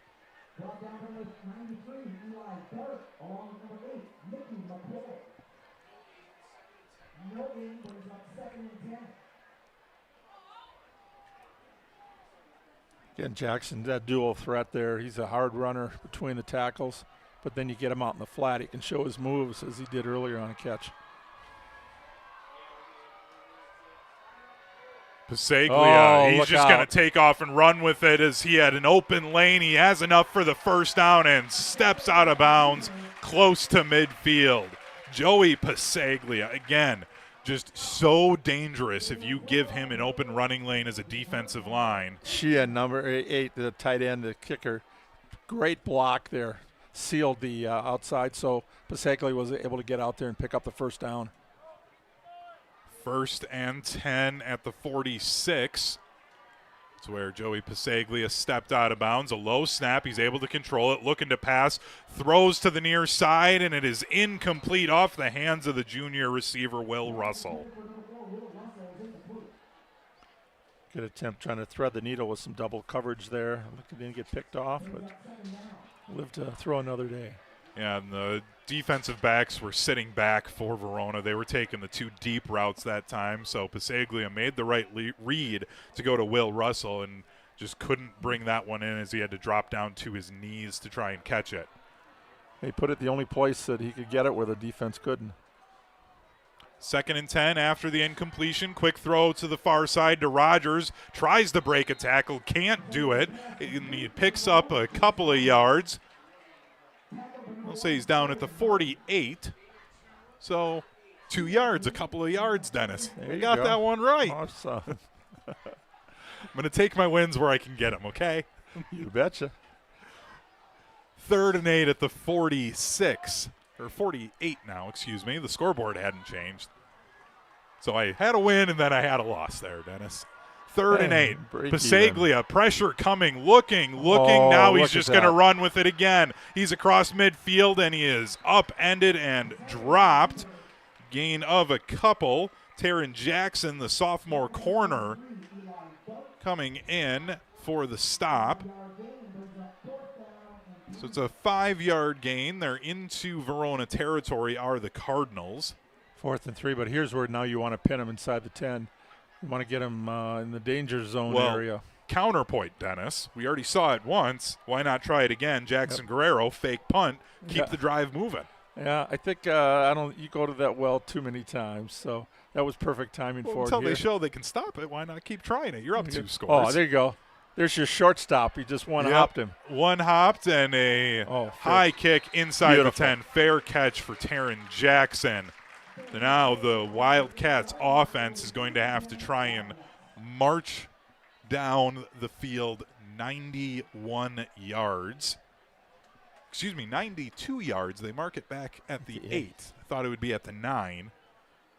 45-yard punt. And up 8 yards out, 39 yards on the punt. Beautiful. And no return. Just what you want out of your all-conference kicker.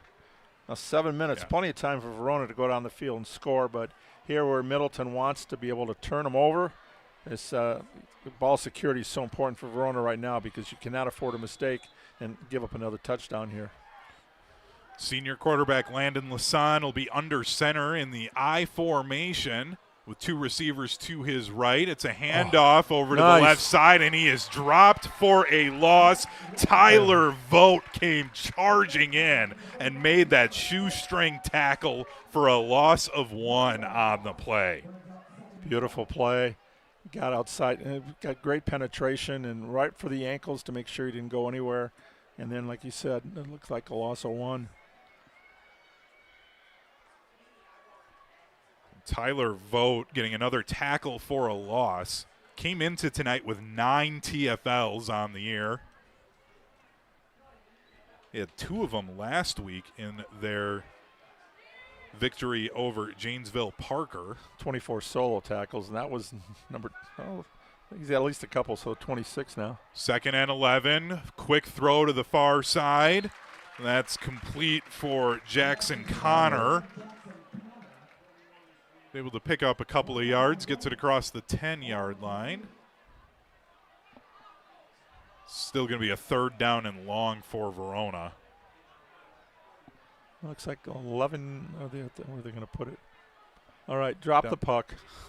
Down to 6:20 and counting to go in the second quarter. Middleton leading 14-0 here on Zimbrick Honda's presentation of PrepMania. I'm Hunter Vaughn. With me, the Dean of Area High School Sports, Dennis Sumrow. Lasan in the gun. Quick drop, looking. He's going to rainbow one up to the near side, and he's got his man, Knutson. He's across midfield and tripped up at the 40.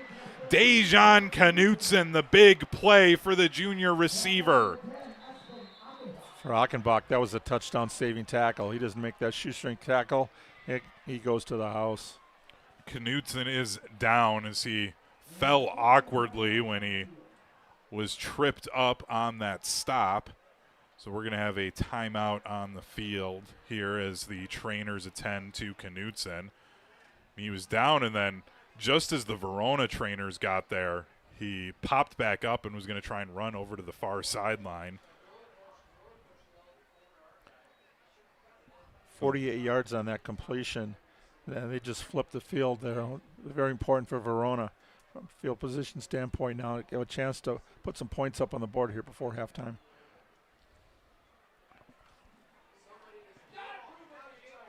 So we're inside 6 minutes to go in the first half. Middleton leads Verona 14-0 here on Zimbrick Honda's presentation of PrepMania. Dejan Knutson, the junior receiver, being helped off the field by the trainers. He went down and was down on the turf for a little bit there, and just as the Verona trainers were getting to him is when he popped up, and then they started talking to him, just making sure he was okay to walk over. So he'll head to the sideline after that 48-yard completion from Landon Lasan to Dejan Knutson. Yeah, he came in averaging 14 yards a catch, 3 touchdowns, so that's going to go up a few yards. 1st and 10 at the Middleton 41 for Verona. They're going to go back to the I formation. We'll have Webking back as the running back, dotting the I. 2 receivers to the right. Lasan under center. Lasan hands it off to Webking up the middle, and he is met and stopped for a pickup of just 2. So early in this game, Dennis, the Verona offensive line was getting a really good push, opening up some holes. There was some running game that was starting to get going. But the Middleton defense has really adjusted well and started closing those gaps. Yeah, co-coach Tim Simon's the D coordinator. And looks like, they're closing those gaps and making it a little more difficult. And they forced Verona to go up the top, but they got a big play on that. But if you want to make them one-dimensional, that's the way to do it. 2nd and 8 after the pickup of 2.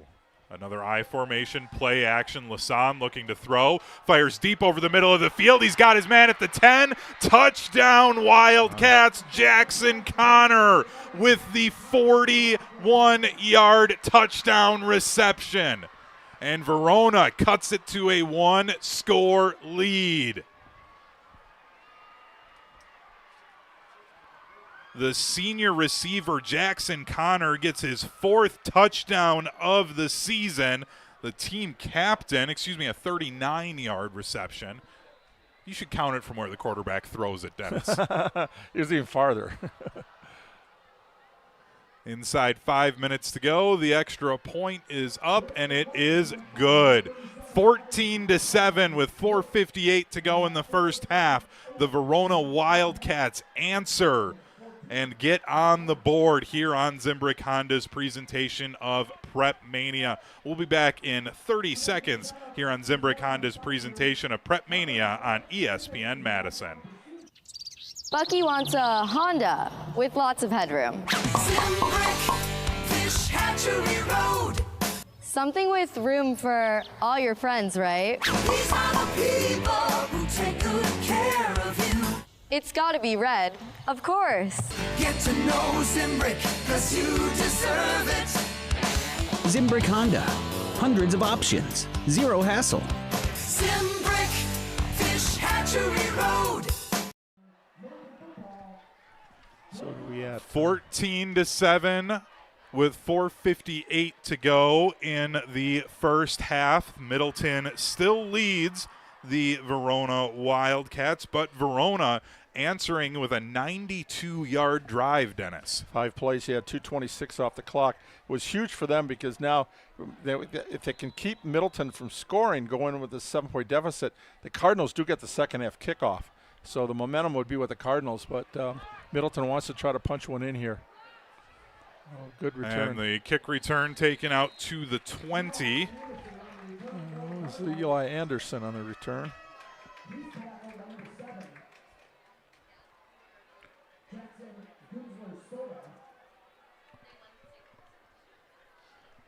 Joey Pasaglia on the offense coming out onto the field. Trying to get this back to a 2-score game. Plenty of time here for Middleton to be able to punch one in. They have 2 timeouts left.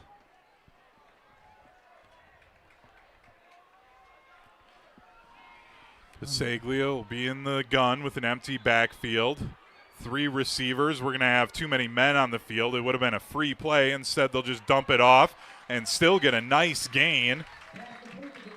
That was Jackson Guerrero on the quick screen, but the Wildcats of Verona were trying to run a player off of the field, and he didn't get off in time. That was Joe Seelan, the junior linebacker, who was trying to sprint off.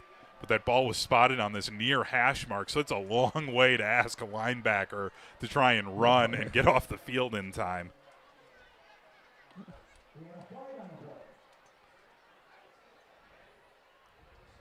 They're going to take. Yep, it's a substitution penalty. Verona had too many players on the field. So they'll take that penalty and moves things up even further for Middleton, as they're now up to the 38 on their own side of the 50.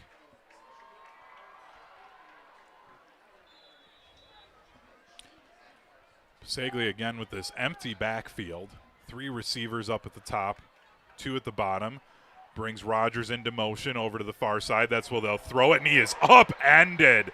What a play. Sawyer Martin, the senior defensive back, read it all the way.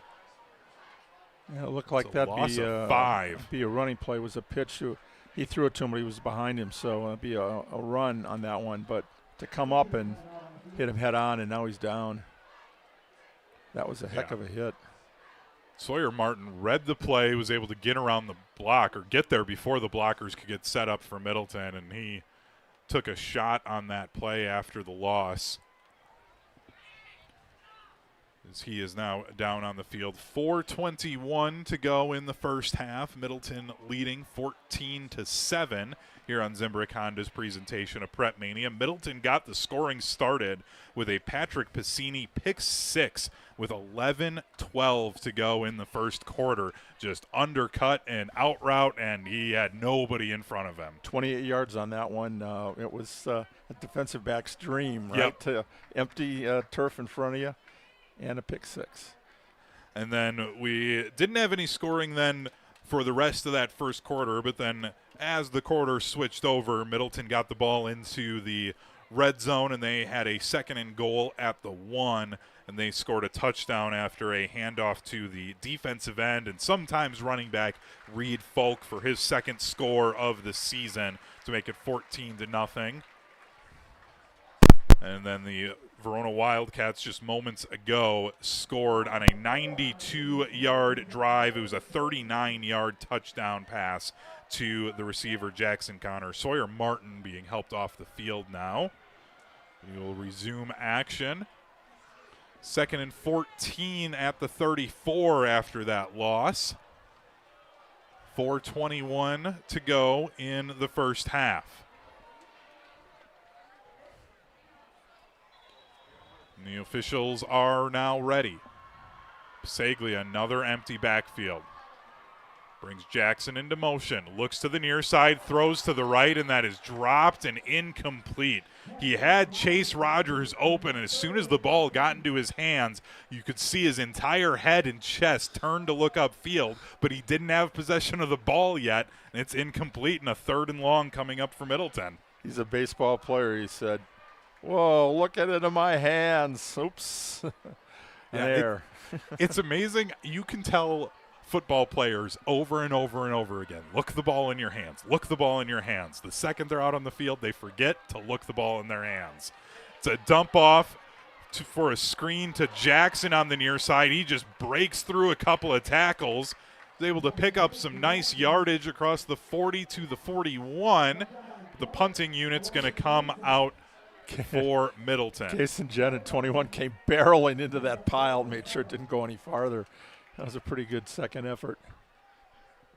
But able to pick up 8 yards on that play, get a little bit of breathing room there for the punter.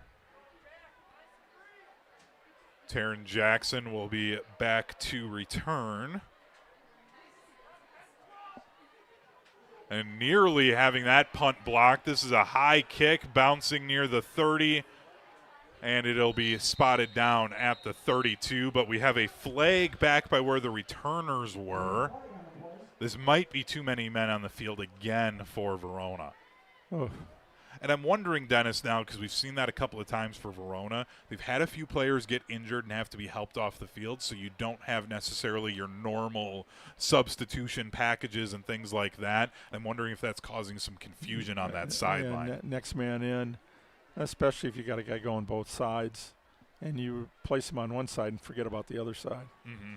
Or it could be somebody that's normally used to playing on offense. They only play on offense. Now they're being asked to play both ways in a couple of spots, and they're just not used to needing to be ready to go and out there in those spots. I mean, these are teenagers.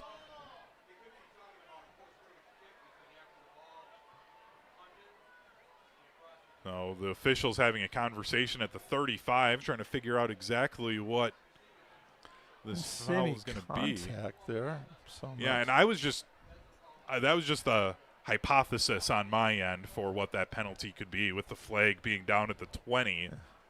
And that's back by where the returners were, and they had a few players running on and off the field there a little late, did Verona. So that was just me kind of guessing.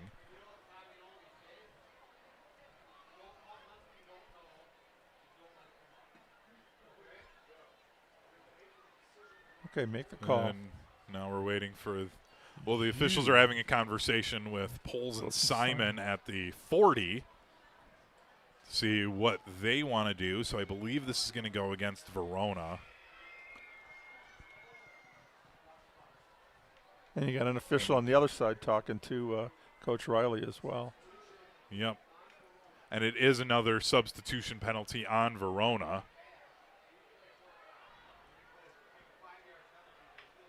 So That is a 5-yard illegal substitution penalty with 3:26 to go in the first half. That still makes it 4th down, but now it's 4th and 1. Verona's still going to put 2 returners back. But this is a spot where Jackson Guerrero maybe could try and fake this punt again. And Middleton will take their second timeout. Again, timeouts brought to you by Madison College. Middleton with just 1 timeout remaining with 3:26 to go. And I think, Dennis, they might be having a conversation about whether or not they want to go for this one. Yeah, this is getting close to midfield. If you can do it, extend the drive, then you could keep Verona off the field the rest of the half and try to put some points up. On the other hand, if it blows up in your face, now you've given them a shorter field. And as we just saw in that touchdown pass, Jackson came into the season as one of the game breakers, playmakers in the conference, and he showed it on that pass play that got Verona their first and only score. So it's a 4th and 1 after an illegal substitution penalty from the Verona Wildcats. Jackson's still out there to punt. But with how good of an athlete is, I mean, you're just kind of an extended shotgun play almost for Jackson. And also, Dennis, I just wanted to give you a little bit of an update in case you were making any plans for the NLCS. The Brewers will have home field advantage. They locked up the 1 seed tonight as the Minnesota Twins beat the Philadelphia Phillies 5-0. Go Twins. Thank you, Twinkies. There it is. Guerrero looking to throw. Now he's going to kick it, but there's a flag in the backfield. This will bounce at the 15. It's going to roll sideways and stay put at the 15. But we have more laundry on the field we'll have to sort out here tonight at Otto Breitenbach Stadium. Just when the game was moving along. And it's a easy, quick call, a holding penalty on the Middleton Cardinals, giving some extra yardage now to Verona. That's such a dangerous, and I mean dangerous in a difficult-to-defend way, play that Verona or Middleton has with Jackson Guerrero in as a punter, but like we've talked about, he's an excellent basketball player. He's a baseball player. He can do it all. I know he can throw a baseball. Yeah. We haven't seen him throw a football yet this year. He was loading up to throw it. He had the ball up by his ear. He was ready to go. And they still haven't moved the ball for the holding penalty. I think Verona declined and just going to take the because ball. it would have been on the – it would have just backed up the punt attempt, so they just took it at their own 15. Landon Lasan under center in the I formation. Again, 2 receivers to his right. It's a handoff to Perez. He's hit in the backfield, slowed down, and stopped at the line of scrimmage. No gain for Perez. It's now 2nd down and 10 for Verona. Stoughton Health has been providing trusted care close to home, and they're proud to support the student athletes from around the area. From rehab to ortho care, Stoughton Health provides comfort and convenience locally. Visit stoughtonhealth.com to learn more today. Again, the running game for Verona being slowed down here in this second quarter. We're down to 2:45 remaining in the second quarter. The Wildcats trailing the Cardinals 14-7. Pressure. And a throw to the near side, incomplete. Dejan Knutson couldn't pull that one in. He got hurt on that 48-yard completion on the previous drive, but good to see him back out there for the Wildcats. Yeah, hit him in the bad spot right in the hands there. He had to turn a little bit for it, but that was a catchable ball, and I'm sure he's going to regret that one. But for Middleton, it stops the clock now, and they still have a timeout left. With 2:35 to go. Get a defensive stop here and still with a chance to put some points up on the board. Lasan from the gun, trips to the right. 3rd and 10 at the 16. Lasan dropping back, throwing over to the far sideline. He's got his man and complete. Ben Erdman on the out route, sliding out of bounds. It'll be a new set of downs for the Verona Wildcats. We saw them run that play earlier in the game, and Erdman couldn't drag his feet, but second time's the charm, and he got the first down. Yeah, he came in with just 2 catches So he's been a pretty good target out there so far tonight. 15 yards on that pickup, and better yet, now keeps the ball out of Middleton's hands, and Verona with a chance. They want to put some points up and tie it here before halftime, and still plenty of time, 2:27 left. 1st and 10 at the 30. Ball's on that far hash mark. Lasan in the gun. Quick screen to the near side. He's got another completion to Erdman. Erdman across the 40. He's tripped up close to a first down. He'll have enough for it as he's down at the 41. Another first down to Ben Erdman. And he's doubled his catch total on the season on these last 2 plays. Well, and another tackle there by Achenbach. He's saving some big plays here. A handoff to Perez, and he is hit and upended after a pickup of 2. He had a little bit of running room. But there on the stop, that was number 37, the safety coming in, the sophomore, Vincent Juru. I'll tell you, the Verona just running the ball just to try to keep Middleton off balance, but they're getting more, better percentage plays when they're putting the ball in the air. Verona likes to be as balanced as possible, so they're going to still try and get those runs in. 1:40 and counting to go. 2nd and 8 after the 2-yard run. Lasan pump fakes, looking, pressure coming, rolling out. He'll just try and run and get something, and he steps out of bounds, loses 2 yards. Yeah, Ben Cutler, defensive end there, right there, and Landon said, better to go out of bounds, live to play another day. They will give him a yard on that, so 3rd and 9 at the 42.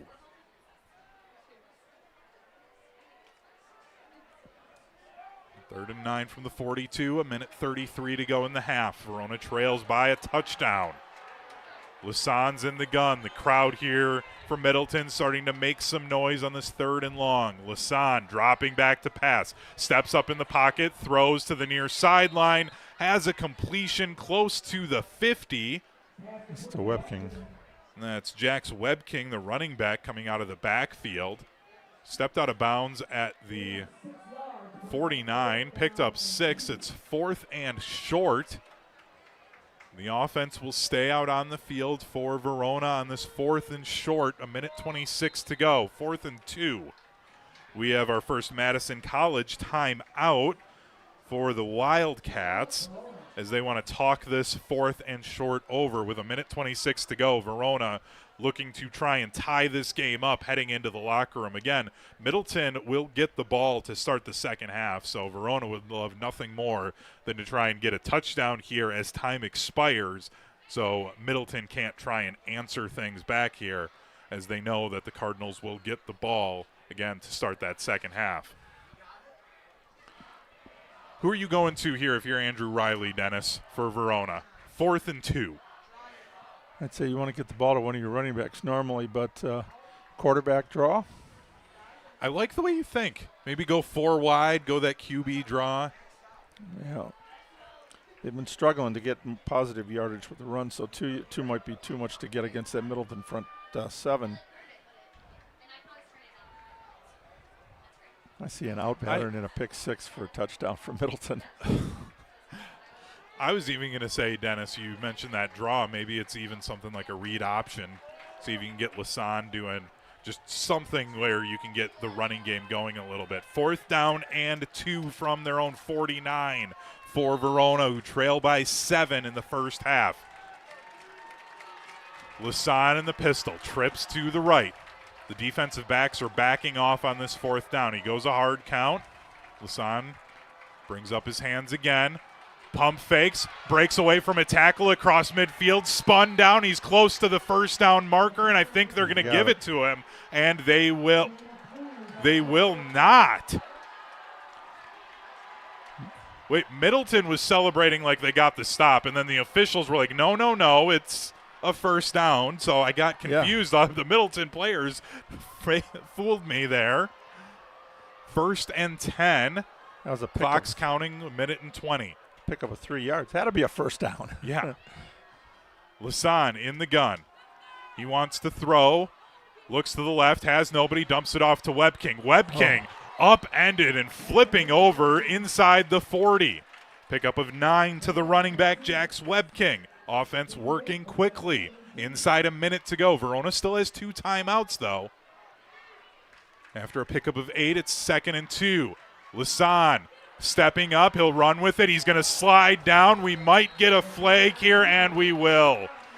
Landon Lasan gets hit late as he was sliding down. He got the first down. The Middleton fans not happy about that call. But the linebacker hitting a quarterback as he was sliding down. That was Tyler Vogt, the linebacker, with that hit. It's problems when the quarterbacks go to slide if you're a defensive player. You know, you got to be careful. You don't want to let them go by you. But if you make that commitment too early, that hurt. Another injured player for Verona down right now.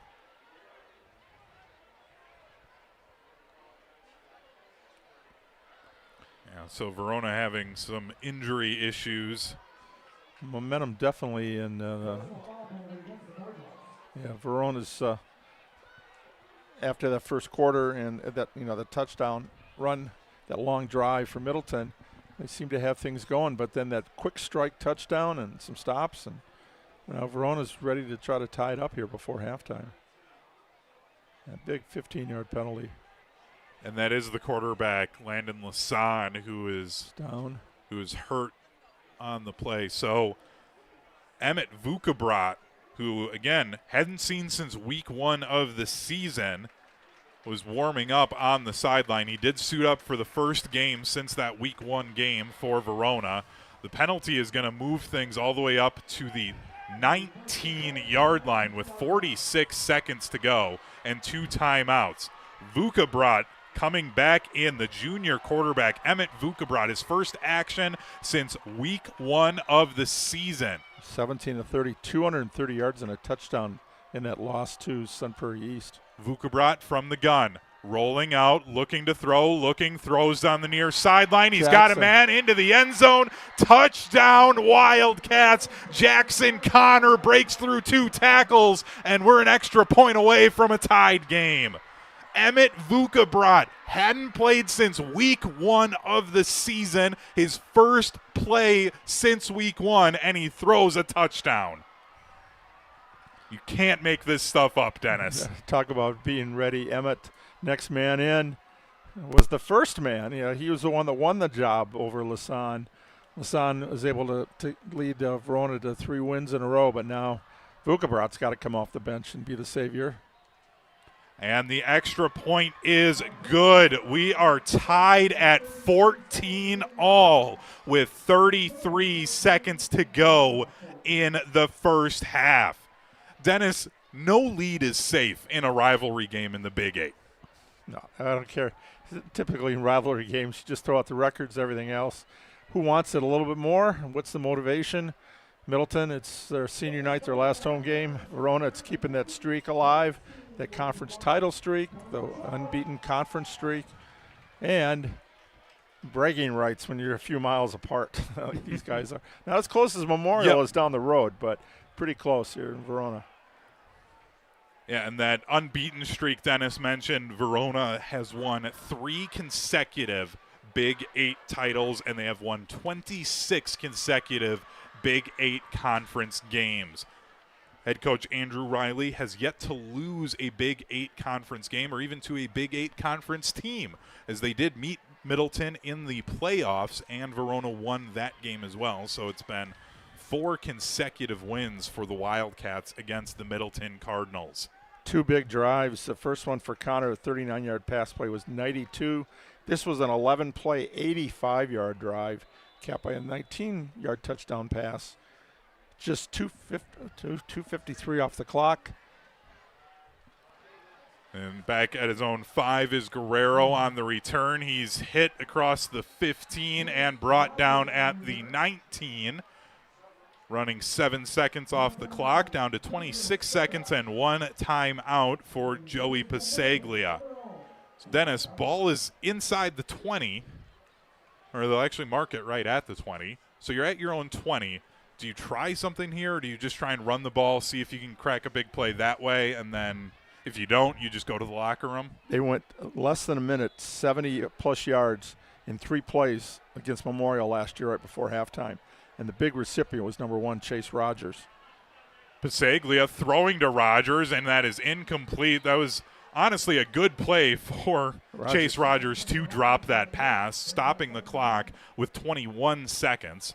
So only a couple of seconds run off of the clock, 2nd down and 10 at their own 20. Yeah, Pasaglia there thinking if he gets him out, he had a couple blockers in front. Nice trip down the sidelines. Empty backfield for Pasaglia, 21 seconds to go in the half. Guerrero in motion, looking Guerrero's way. Now he's going to look to the near side. Pressure coming. Sack. He is hit and brought down for a sack. The Verona Wildcats waking up here in the 2nd quarter. They've tied the game up, and now a huge sack on 2nd down.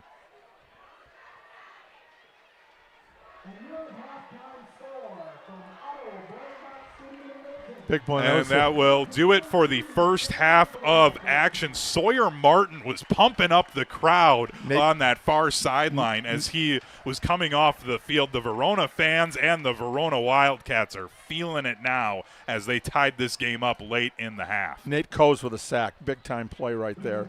And so Middleton tried a little pass play, and then Pasaglia could not get any time back there. Great defensive effort. You know, we're all even. It's like we didn't play the first half. Except we did play the first half, and it was an excellent first half of action here on Zimbrick Honda's presentation of PrepMania. 14-14 after 2 quarters of action between the Middleton Cardinals and the Verona Wildcats. Again, the winner of this game takes a commanding 4-0 record and a 1-game lead in the Big 8 Conference with just 3 games left to go in the season. We'll take a short break. When we come back, we'll hear from our UW Credit Union Student Athlete of the Week here on Zimbrick Honda's presentation of PrepMania. The team at Midwest Financial Group are values-based financial specialists that offer full-service financial solutions. This local independent firm has been dedicated to helping people achieve their financial, tax, and insurance goals for over 30 years. Visit mfgteam.com to learn more about how they can help set up your future for financial success. Advisory services offered through Commonwealth Financial Network, a registered investment advisor. Come see what the buzz is all about at Madison Axe, Madison's state-of-the-art entertainment spot. Enjoy 8 lanes of axe throwing, interactive games, plus digital target projection and scoring. For even more fun, check out their indoor backyard with 2,000 square feet of shuffleboard, cornhole, yard games, bar table games, and more. Perfect for date night, groups, corporate meetings, or private events. Madison Axe is your destination for all things fun. Throw it, nail it, celebrate. Go to MadisonAxe.com or head to their location on Stoughton Road today. GRB Academy is baseball for the serious player. Over the past 15 years, GRB has been Wisconsin's top destination for player development and advancement, including over 468 college commitments and 27 MLB draft picks. Their facility in Windsor is the home of GRB Rays baseball and features over 52,000 square feet of elite baseball training. Tryouts for the 2026 summer season begin July 22nd. Find full training programs and register now at grbacademy.com.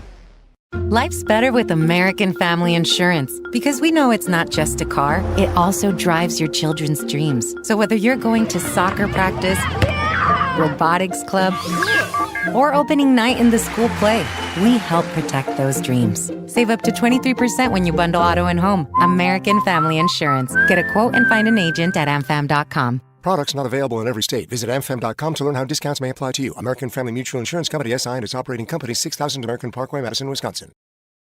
Your Honda gets you everywhere. When it needs service, you need Zimbrick Honda service. Their customer service is second to none, and you can experience it for yourself at 2 convenient Madison service locations on Fish Hatchery Road and Grand Canyon Drive. From simple maintenance to expert repairs, Honda certified technicians handle it all. Need new tires? For a limited time at Zimbrick Honda, you can buy 3 tires and get the 4th for only $1. Part of the Madison community since 1973. Shop local. Shop Zimbrick Honda. Is your home ready for a makeover? At Wanakee Remodeling, we specialize in exterior transformations that turn heads. New siding, flawless decks, and windows that shine. Our team delivers top quality craftsmanship with unbeatable warranties, ensuring your home stands strong and stunning for years to come. Call Wanakee Remodeling today at 608-442-0034 or visit WanakeeRemodeling.com. Schedule your free estimate and let us bring your vision to life. Wanakee Remodeling, building beauty that lasts. Sharon needed legal help. She needed Gruber Law Offices. When I think about Gruber Law Office, I think about how they took care of me, how they make sure that you get what you're supposed to get. Gruber Law Office. One call, that's all. I will always trust one call, that's all. Injured? Call Gruber Law Offices today. One call, that's all. They are the best. I'm very happy. In the next 30 seconds, I'm going to tell you how to save money and save the planet. It's simple. Ditch your energy bill and make the switch over to Everlight Solar. While electricity prices keep rising, Everlight Solar will give you the chance to take ownership of your power while also reducing your carbon footprint. As a local company based out of Madison, they'll be there with you every step of the way as you make the switch to solar. To learn more about how you can save money and save the planet, go to everlightsolar.com.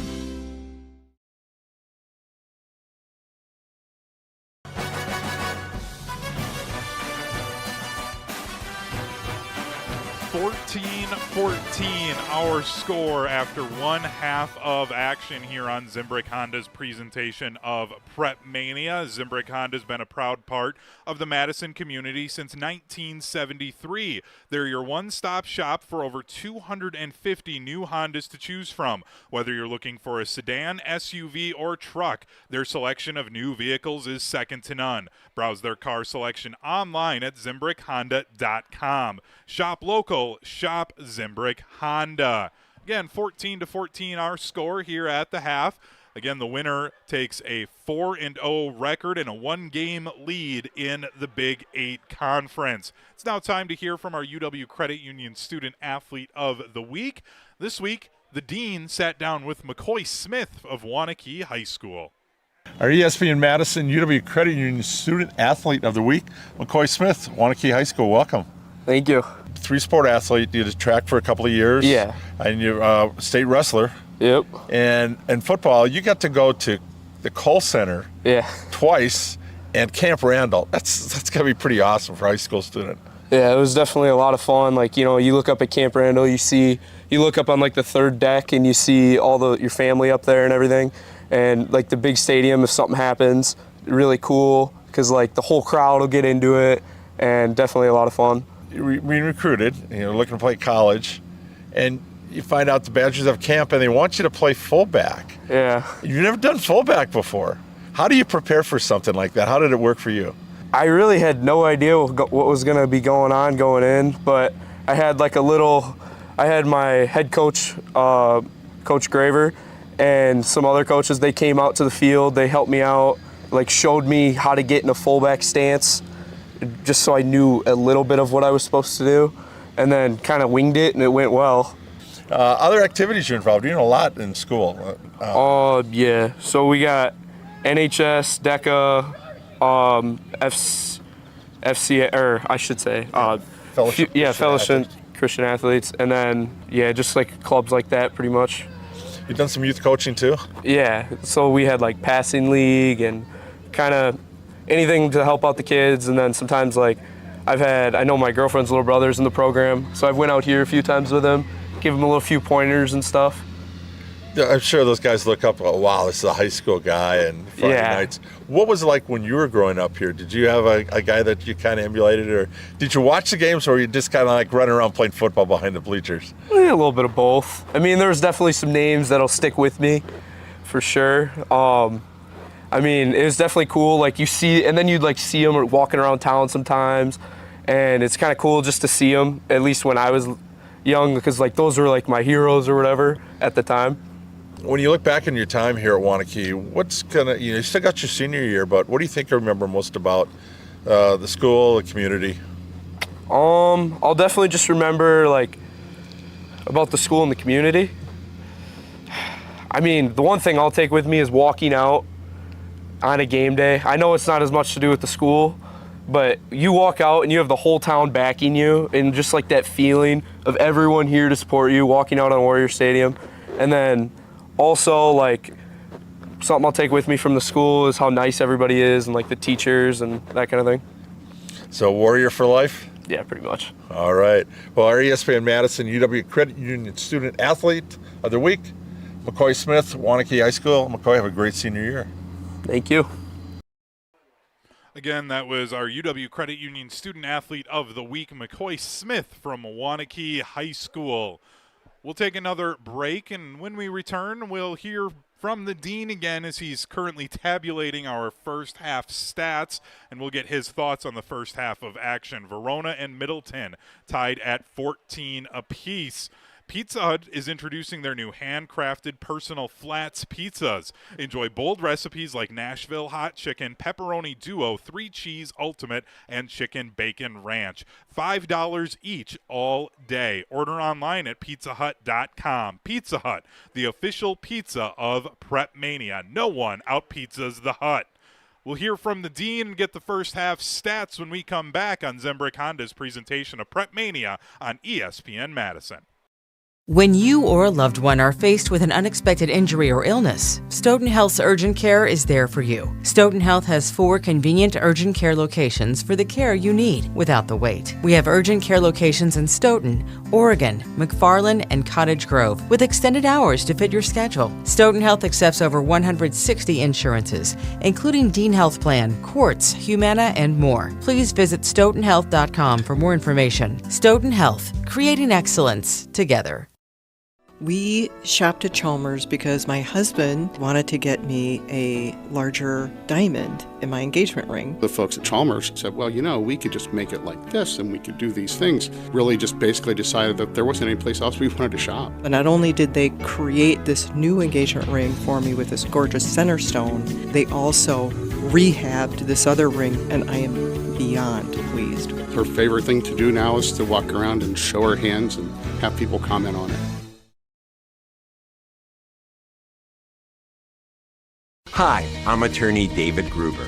After an accident, you need a trusted winning team on your side. For more than 30 years, Gruber Law Offices has helped Wisconsin families get the results they deserve. If you've been injured, call our firm today for a free consultation. We're available 24/7. Wisconsin's own Gruber Law Offices, proud partner of your Milwaukee Brewers. One call, that's all. Your Honda gets you everywhere. When it needs service, you need Zimbrick Honda service. Their customer service is second to none, and you can experience it for yourself at 2 convenient Madison service locations on Fish Hatchery Road and Grand Canyon Drive. From simple maintenance to expert repairs, Honda certified technicians handle it all. Need new tires? For a limited time at Zimbrick Honda, you can buy 3 tires and get the 4th for only $1. Part of the Madison community since 1973. Shop local. Shop Zimbrick Honda.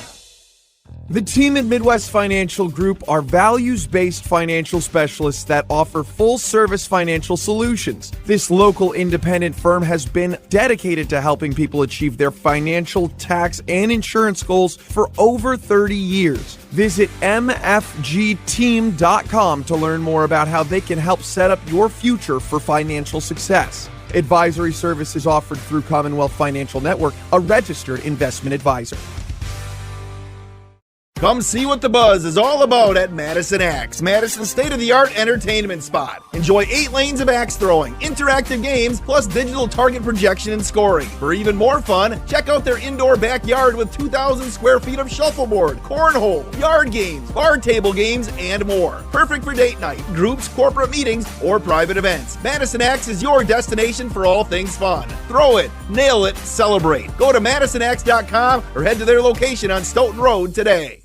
GRB Academy is baseball for the serious player. Over the past 15 years, GRB has been Wisconsin's top destination for player development and advancement, including over 468 college commitments and 27 MLB draft picks. Their facility in Windsor is the home of GRB Rays baseball and features over 52,000 square feet of elite baseball training. Tryouts for the 2026 summer season begin July 22nd. Find full training programs and register now at grbacademy.com. Life's better with American Family Insurance because we know it's not just a car, it also drives your children's dreams. So whether you're going to soccer practice, robotics club, or opening night in the school play, we help protect those dreams. Save up to 23% when you bundle auto and home. American Family Insurance. Get a quote and find an agent at amfam.com. Products not available in every state. Visit amfam.com to learn how discounts may apply to you. American Family Mutual Insurance Company, SI, and its operating company, 6000 American Parkway, Madison, Wisconsin.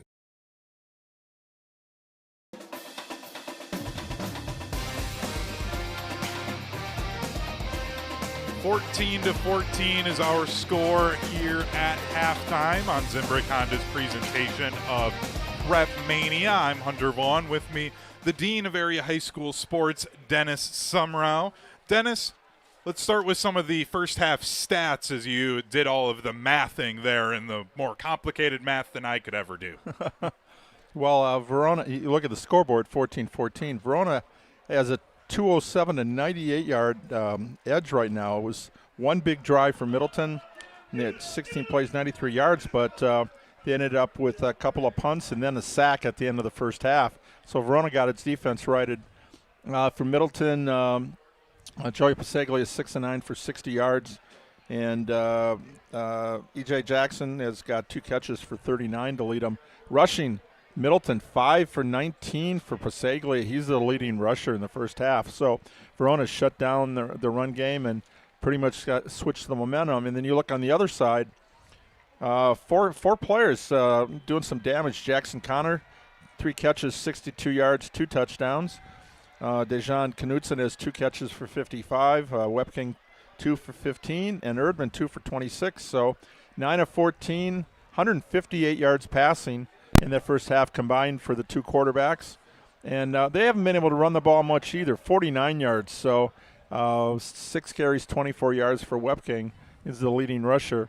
Does not look like we're going to have a 50-yard rusher, let alone a 100-yard rusher tonight.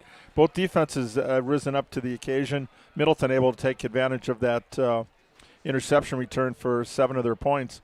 Otherwise, it's been Verona pretty much in charge offensively in this first half.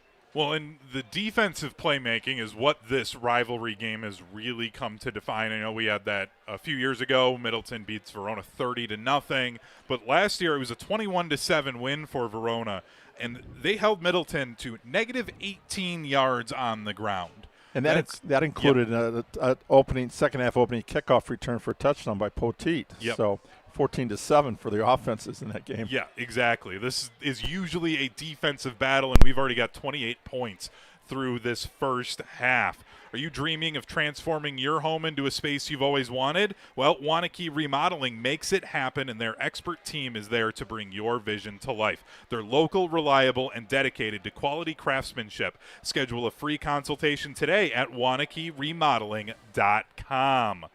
Dennis, the Middleton Cardinals will start with the ball here to begin this second half after they kicked it off to begin the game. They got that pick 6 of 32 yards by Patrick Piscini to get their scoring going. But if you're the Verona Wildcats, all of the momentum is going your way right now. Do you maybe try to draw something up defensively to really just try and really kind of put your foot down in this game? Yeah, I think you want to just keep that pressure on that young offensive line for Middleton and stuff the run game. You want Piscini to have to put the ball in the air. They've done a pretty good job of trying to keep him in the lanes. He got loose for one big run. But a sack at the end of the first half where they got some pressure, that was kind of the key there. You want to make them one-dimensional. And Verona's got a couple players out on the defensive end side tonight, but next man in, they're playing a pretty superb game, which is what they've been doing under Coach Riley the last 3 years. And that's without a generational player in Poteet. He had Trey for 3 years. I'm sure he wishes he had him back for, as we called, big play Trey. Yes. That was your favorite call last year, big play Trey. And no Trey out there tonight, but Verona took over in that second quarter. The momentum switched. The only thing going in Middleton's favor right now is they get the ball to start the second half and got a halftime to make some adjustments and to kind of hopefully stifle the momentum that Verona gained. Two big pass plays, one for Lasan, and then he gets knocked out of the game. And Vukabrat comes in and, 19-yard touchdown pass. And we talked in the first game of the season about, Jesse and I, about Jackson Connor, that he was one of the best receivers coming back and a big play guy, and he showed it. He got single coverage and beat his defender to the end zone for two nice catches. 14-14 is our score at the half. We'll take a quick 30-second break. When we come back, we'll start the second half of action here on Zimbrick Honda's presentation of PrepMania. Bucky wants a Honda with lots of headroom. Zimbrick, Fish Hatchery Road. Something with room for all your friends, right? These are the people who take good care of you. It's gotta be red, of course. Get to know Zimbrick, 'cause you deserve it. Zimbrick Honda. Hundreds of options. Zero hassle. Zimbrick, Fish Hatchery Road. 14-14, our score at the half here on Zimbrick Honda's presentation of PrepMania. The Middleton Cardinals will get the ball to begin this second half.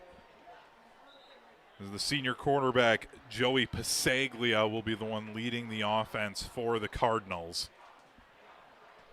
And Dennis, this was a game, I mentioned it early in the game when Middleton had a 14-0 lead with 11:56 to go in the second quarter. How surprised we were that there was a two-score lead in this game. Yeah, and Verona said, nope, not for long. Came back with that nice drive, and they've had two very long scoring drives here so far. First one was 92 yards, and the last one 85, so they've got a lot of confidence on the offense, no matter who's at quarterback, and we'll see who starts out, whether it's Lasan or, Vuk is back. I think of Vuk. I think of Pete Vukovich and the Brewers, 82, Vuk. And I'm sure Coach Riley likes to see his starter back out there. And what a way to end the first half of Verona for him throwing that touchdown pass. That was huge for the Wildcats. Yeah, it really brought the Verona side of this stadium to life as we begin the second half of action. A kick over to the 10 to the Cardinals, cutting over to midfield, and he is brought down and spun down. That was Eli Anderson, the junior, getting the return that time, number 27. Second time that they've kicked at Eli Anderson. Great coverage there for the Wildcats. You want to keep Middleton inside the 20, make them go 85 yards. First and 10 at their own 17. So 83 yards they'll have to go for a touchdown. Pasaglia in the pistol. Quick throw to the near side to Guerrero. Guerrero across the 20, 25. Run down close to the first down marker on first down. And it will be enough to move the chains, a gain of 11. Nice swing pass there. And again, we got an all-conference shortstop out there, so he should be able to catch that, reel it in. Looked it into his hands and picked up a nice play. 11 yards. Gain of 11 brings it up to the 28.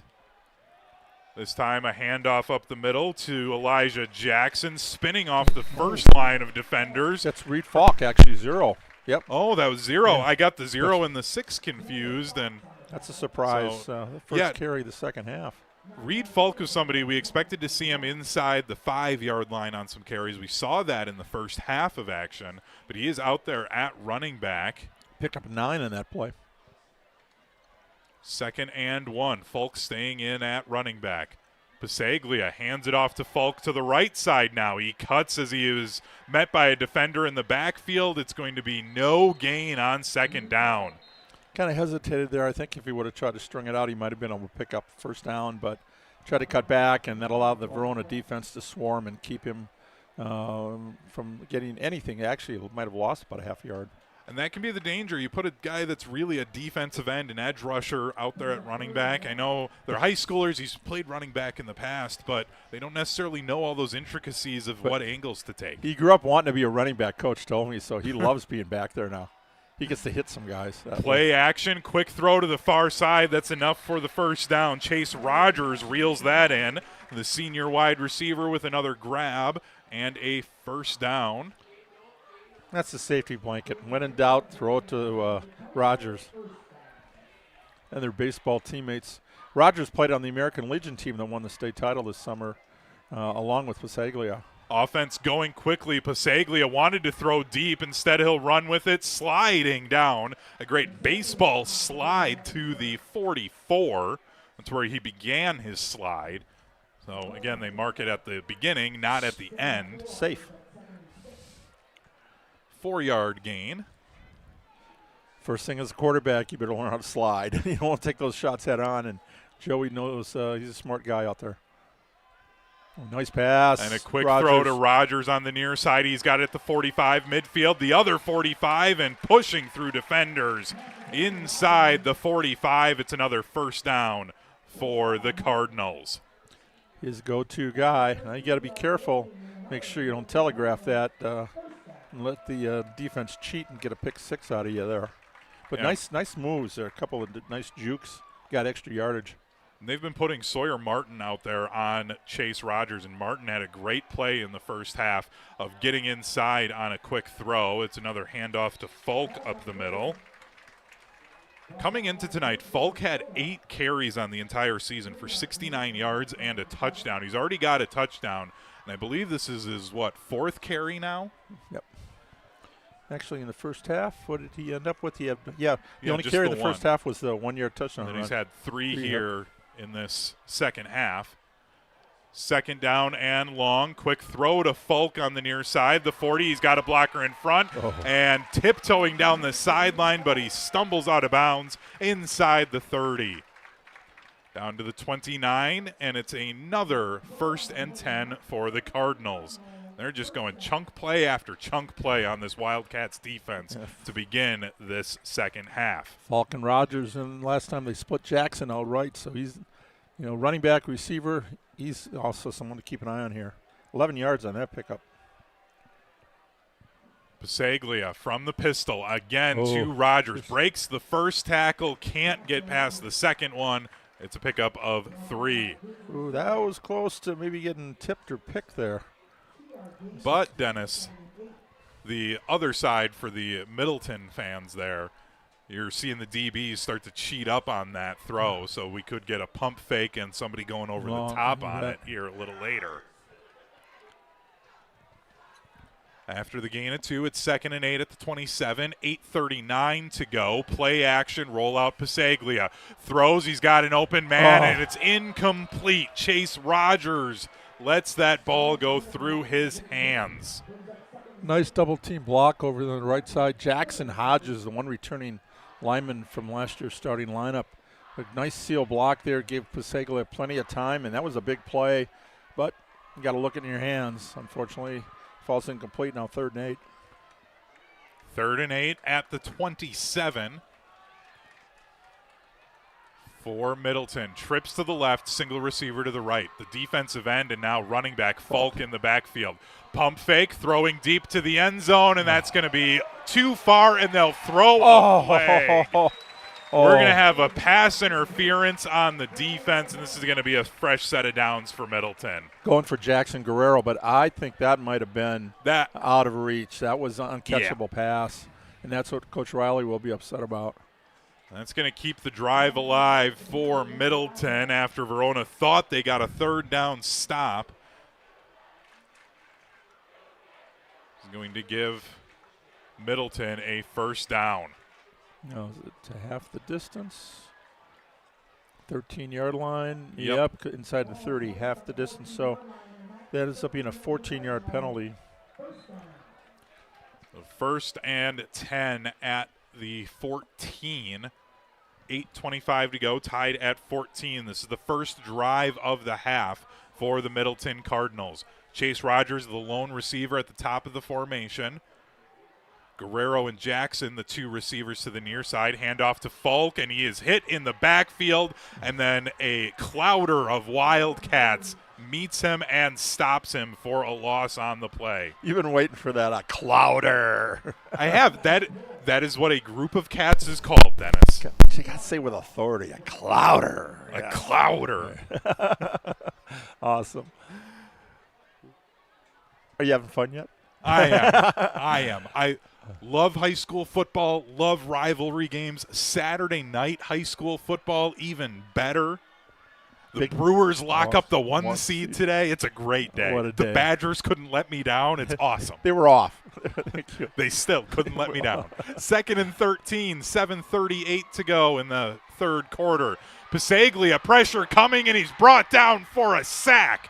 A huge play for the Wildcats defense.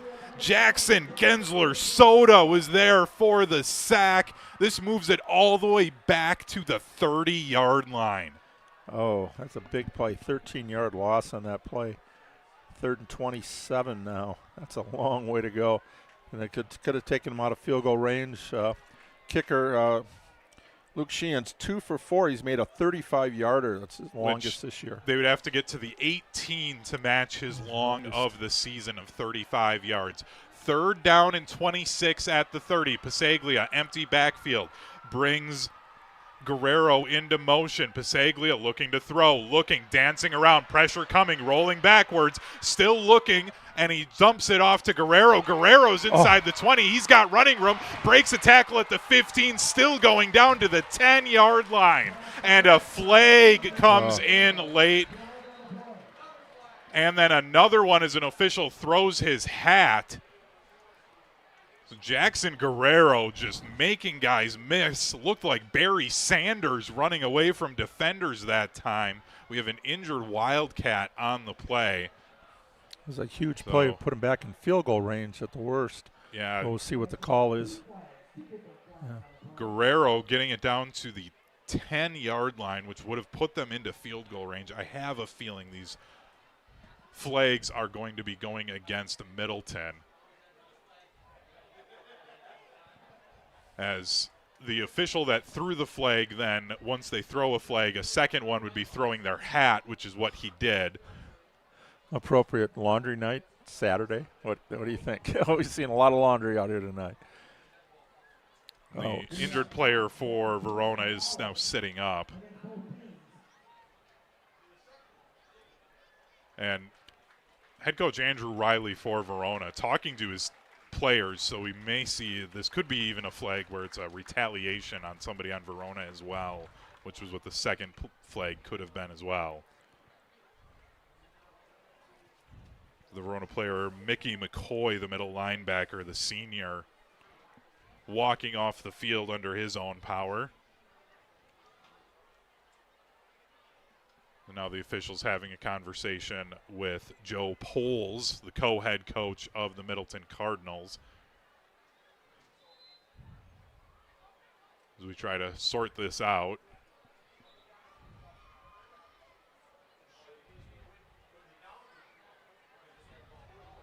Still haven't seen no indication from the official what's happening. They're showing 4th down on the sticks on that. It's showing 4th down and 7. So we had 2 flags thrown, no indication from the official, and it's 4th and 7, and the offense for Middleton is staying out there. You see 2 flags normally. Offsetting penalties, play doesn't count, you bring it back. Yeah. So I have no idea the explanation on that one. But Middleton got 20 yards. Yep, and it's 4th and 7. They're going to try and go for it. Elijah Jackson is in the backfield at running back. 1 receiver, Chase Rogers, at the top of the formation. 3 receivers to the bottom. Pasaglia standing at his own 17, dropping back to pass. He's going to take off to run, rolling out to the right side, dancing around, doesn't have enough, and he is dropped at the 10, turnover on downs. And the Verona student section is going crazy on the far sideline. For Middleton, nearly a 6-minute drive, 6:18 to go here in the third quarter. and like 70-plus yards, but unfortunately gets stopped. And we'll see where they place the ball. About the 7.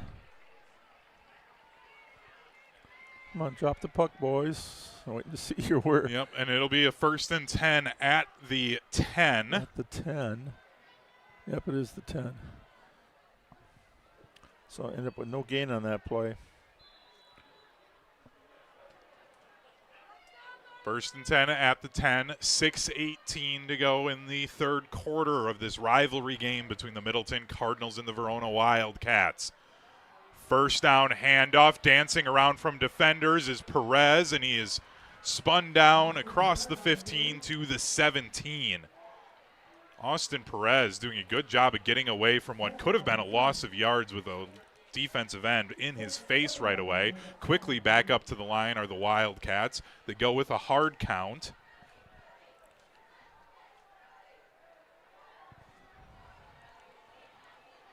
And that is Vukabrat's back out there at quarterback. So he came in late in the end of the first half. It's another handoff to Perez, this time to the left side.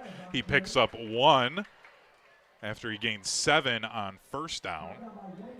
And they'll give him 2, actually. Makes it 3rd down and 1. Perez going to the sideline now. Not too bad when you got an all-conference running back able to come in at this point of the season. Yeah, important stop for you from Middleton. You want to be able to, don't want Verona to be able to flip the field, get a first down or 2, and pin you back after all that work to get that far. Vukabrat's in the pistol. Trips to the left. One running back, Webking, directly behind him. Webking gets the handoff. He's hit in the backfield. Maybe got back to the line of scrimmage. No gain on 3rd down. Good pressure from the defensive line there for Middleton, and no gain. They did move the stick about 6 inches forward. The line to gain is the 20-yard line, and the ball is about 4 or 5 inches away, but the punting unit's going to come out for Verona here on 4th down. Maddox Boado will be on to punt. Back to return for the Cardinals will be Jackson Guerrero, standing at his own 45. Boado gets the kick away. Sidewinding kick, takes a Middleton hop, and then it goes the way of Verona inside the 45 down at the 44. So some great starting field position for the Middleton Cardinals on their second drive of this second half. Still tied at 14-all with 4:03 to go in the third quarter. Well, after a long drive for Middleton, it took almost 6 minutes to get a 3-and-out. Was huge there. Now they're not inside the red zone when they start out, but they'll take the 44. 1st and 10 at their own 44 for the senior quarterback Joey Pasaglia and the Middleton Cardinals offense. He'll be in the pistol. Low snap, fires quickly to Chase Rogers to the near side, and he is brought down from behind. A pickup of 4 or 5. Cole Lindberg on the tackle that time. I've called his name too many times tonight. He's been around the ball, just hasn't had many tackles. Yeah. 3:40 and counting. 2nd and 6 after the gain of 4. Empty backfield on 2nd down. Jackson into motion over to the far side. Looks to the far side, now throws to the near side to Rogers. Rogers has plenty for the first down and is brought down at the 41. So those quick screens to Chase Rogers just really tearing up this Wildcats defense here in the second half.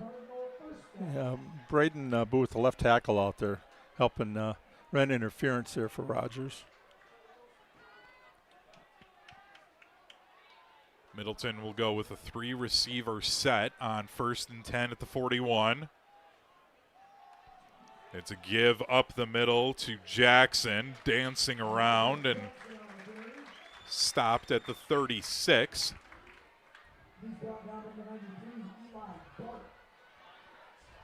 He gains 5 on 1st down. Middleton offense will work quickly. They'll vary up their tempo offensively. They now go back to that empty backfield. 3 to the right, 2 to the left. Saglia in the gun. Waist-high snap, throws quickly. He's got a completion to Guerrero. Guerrero trying to dance away and break some tackles. He'll be picking up 6 yards, and he's down at the 30. Another 1st and 10 for Middleton. We've got a whistle as Guerrero's helmet came off in that scrum, so he's going to have to head to the sideline for a play after losing his helmet. Yeah, pick up a 7 there, just 4, 10, 5, 7. You know, like you said, just nickel and dime them down the field. 2:15 remaining in the third quarter. 14-14 our score here on Zimbrick Honda's presentation of PrepMania. Fake the jet sweep, throw to Chase Rogers on the far side, and he is able to pick up a couple of yards. He was hit right away by Taryn Jackson, that far side cornerback. It's a pickup of 4 on first down. 2nd and 6.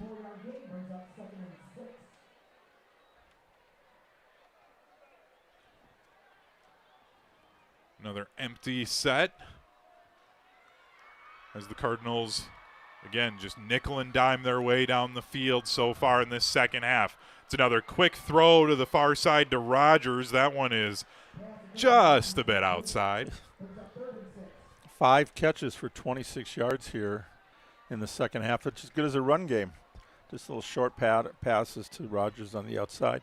Ability to break a big one is what they're looking for, but they'll take a nickel and dime you until one of those shows up. That time just a little bit outside. High and outside. 3rd and 6. And 1:35 to go in the third quarter. Hand off up the middle, dancing away from defenders, stumbling forward inside the 15 was Elijah Jackson on that run. Just when you forget about him, here he comes. And that's the thing with this offense for Middleton. They can nickel and dime you to the outside. They just keep forcing those defenders to spread themselves out, have to defend the quick passes to the outside, and then it opens up the middle of the field like it did there on the carry by Elijah Jackson. Now down to the 15-yard line. We're approaching a minute to go in the third quarter. 1st and 10.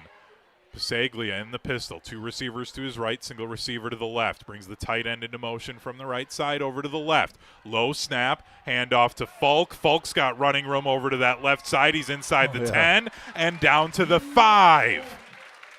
Reed Falk getting a bunch of carries in the second half and showing that he should maybe get a few more from the Middleton coaching staff. Middleton just dominated this quarter here. We're in the last minute. 22-3 in offensive plays in this quarter, but no points to show for it yet. Here's important to punch it in. With 35 seconds to go in the quarter, we've got an injury timeout. There's an injured player on the field here on Zimbrick Honda's presentation of PrepMania. Zimbrick Honda has been a proud part of the Madison community since 1973. They're your one-stop shop for over 250 new Hondas to choose from. Whether you are looking for a sedan, SUV, or a truck, their selection of new vehicles is second to none.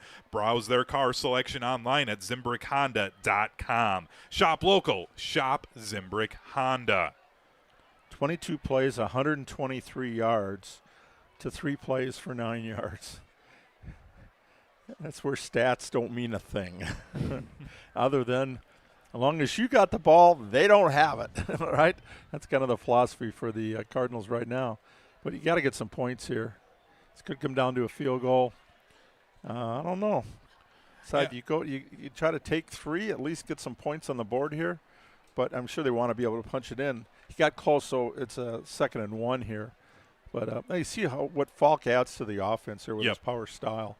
And took him 5 games to get him in the lineup there. But again, these skilled players for Middleton. I mean, you got Rogers, and what other teams have 2 running backs split out at wide receivers? They're so versatile. This is, again, Dennis, I am telling you, you need to go and watch the Tavon Austin highlight reel on YouTube. It's our video producer Owen Dimple is nodding his head. College or when he was in the pros? Oh, this was when he was in college. In the pros, he was terrible. But his time at West Virginia, absolutely electric. One of the greatest videos of all time is his highlight tape I on had him YouTube. on a fantasy team as a wide receiver, I think, a long time ago. Yeah, probably. People thought he could do that in the NFL. He was a return guy in the NFL. Yeah, and that's what a lot of these skill position players feel like for Middleton. It's almost like positionless skill positions for them, with the way that they use a lot of these guys.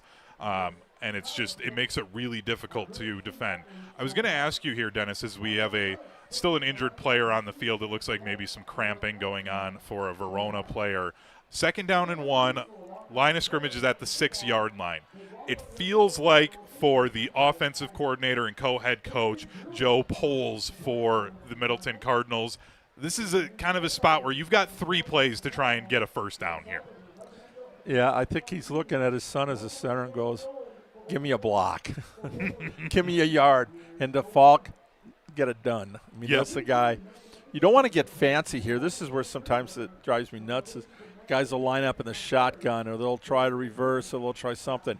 Just power football. This is why I loved Barry so much, the smash. And it was like you couldn't use the term smash mouth football because that's what it is. You want the guys in the trenches. Talk to Tausch about that. See, I was gonna ask you that as you started to say that. So I'm assuming you weren't a fan of the Phil Longo, Derry Raid era. Not at all. We lost our identity. I'm doing this 40 years in the press box watching it, and still, no matter who the coach is, every once in a while they try to get too cute, and you're going, that's not us. But Dennis, they're not going to be expecting it. Yeah. Never mind the fact they're not expecting it because it's really stupid. But they weren't expecting it. It goes back to that time when we had 1st and goal on the 1 under Don Morton, and they ran a reverse and lost 10 yards. What are you doing on the 1-yard line? You have trust in your offensive linemen. You want them to go, and this is where I want to see, does he trust this young offensive line? Joe is the offensive line coach, by the way, too. Joe Poles, the co-head coach. Yep. It is Reed Folk in at running back. This is the injured player walking off the field for Verona. Pasaglia will be in the pistol. He'll have 3 receivers to the left of the formation. Chase Rogers one-on-one on the right at the top. Falk in the backfield. They'll throw on 2nd down. Pasaglia rolling out, still looking. Jump pass at the goal line, and he'll be down at the 1. Reed Falk with the catch at the 1-yard line. That was a great athletic play, though, from Pasaglia. On the run, the jump pass, able to put enough on that pass to get it to Reed Falk. And he's down at, honestly, Dennis, I know you don't statistically put it at the half-yard line, but where they have this ball spotted, it is the half-inch line. Yeah. So it's 4th and 1, but 4th and 1 foot. That is the end of the quarter. And that will do it for the 3rd quarter. We are still knotted up at 14 apiece. We will switch sides of the field. The Middleton Cardinals will have a 1st and goal at the half-yard line when we come back here on Zimbrick Honda's presentation of PrepMania on ESPN Madison. Your Honda gets you everywhere. When it needs service, you need Zimbrick Honda service. Their customer service is second to none, and you can experience it for yourself at 2 convenient Madison service locations on Fish Hatchery Road and Grand Canyon Drive. From simple maintenance to expert repairs, Honda certified technicians handle it all. Need new tires? For a limited time at Zimbrick Honda, you can buy 3 tires and get the 4th for only $1. Part of the Madison community since 1973. Shop local. Shop Zimbrick Honda.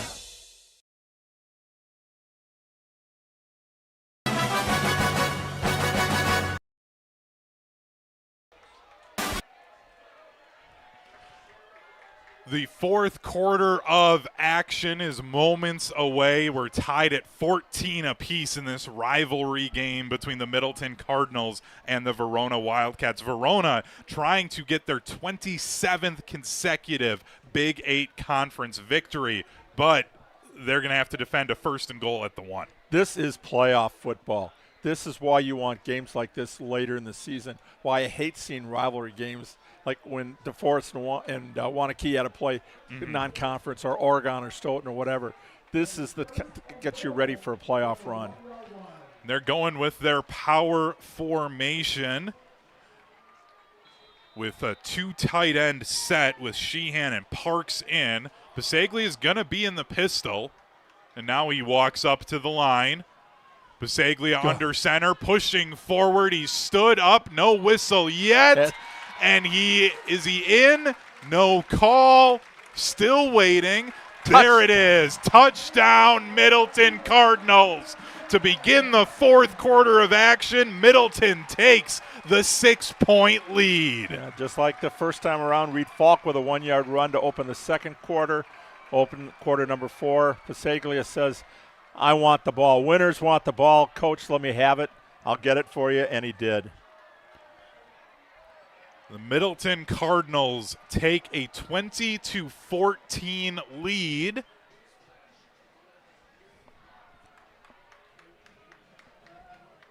This is the special teams unit. The clock never even actually ran for the fourth quarter. Still says 12. So it still says 12 minutes. So it's got at least 5 seconds. Got to come off. And now a big extra point. And it's a low snap, picked up, rolling out to the near side, and he is brought down. Chase Rogers, the holder, couldn't corral that low snap. So that's a huge play for Verona and a massive break for the Wildcats. With that missed extra point, or no good 2-point try then, I guess, on the run, and the bobbled snap makes it a 6-point lead. Some fans here at Otto Breitenbach Stadium looking up to the press box, asking them to please give them the 6 points. The scoreboard still not showing the 20-14 score.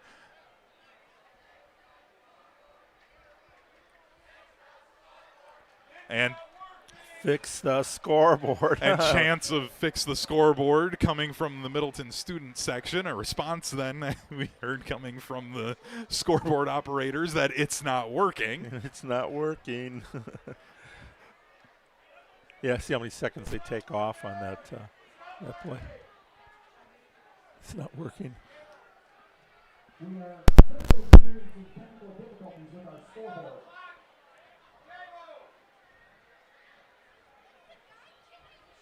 So the officials have to keep the time on the field in this case. And we've had that with basketball. I remember Wanakee a few years ago, and they're sending us texts what the time is on the clock. But unfortunately, we didn't foresee that, so we can't have anybody send us a text about how much time is left. To talk to the officials about that. Official texter. Well, the important thing is we'll be able to keep track of the score. Yes. As it is currently 20-14. Middleton taking the lead again. Is this yes.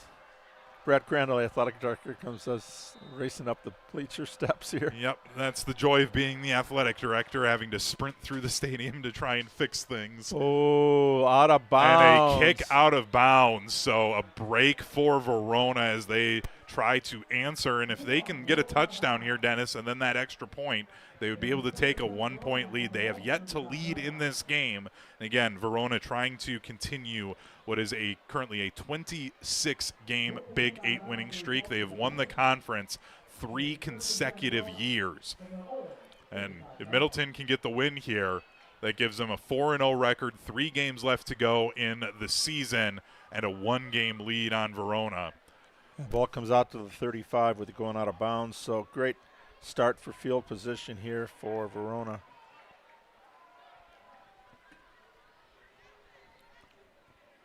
And they just shut it down to reboot it and try it again.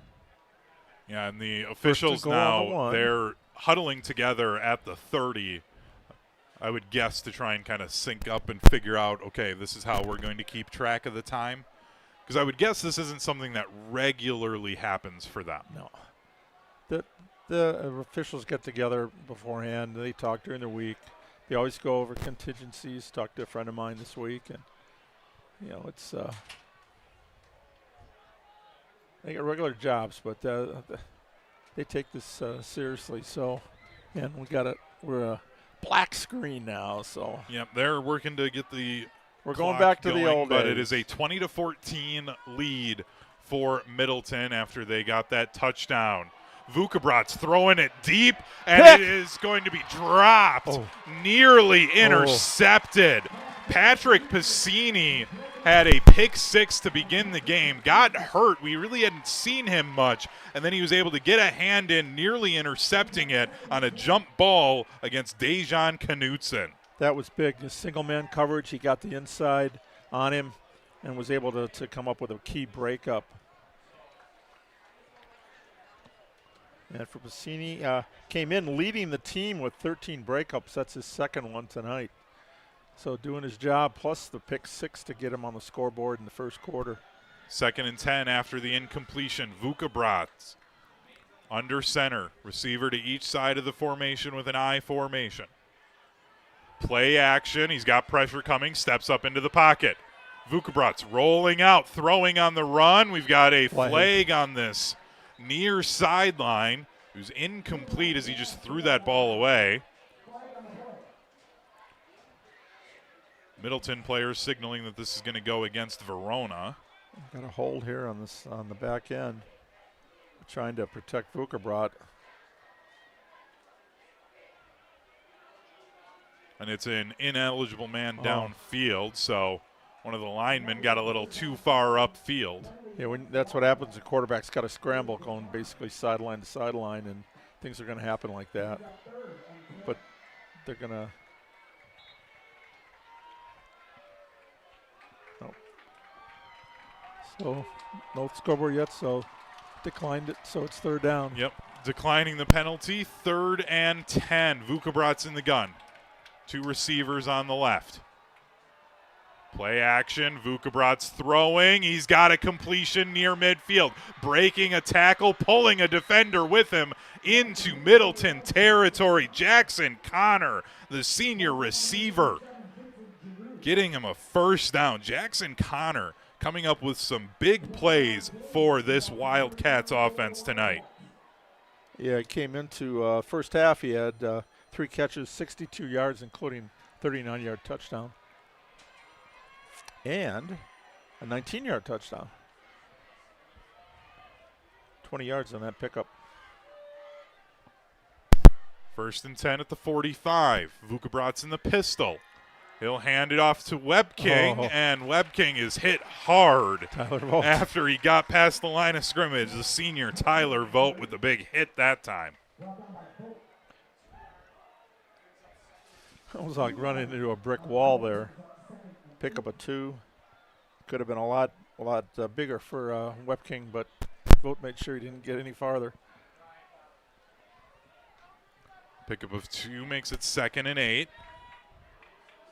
Vukabrats will be in the pistol.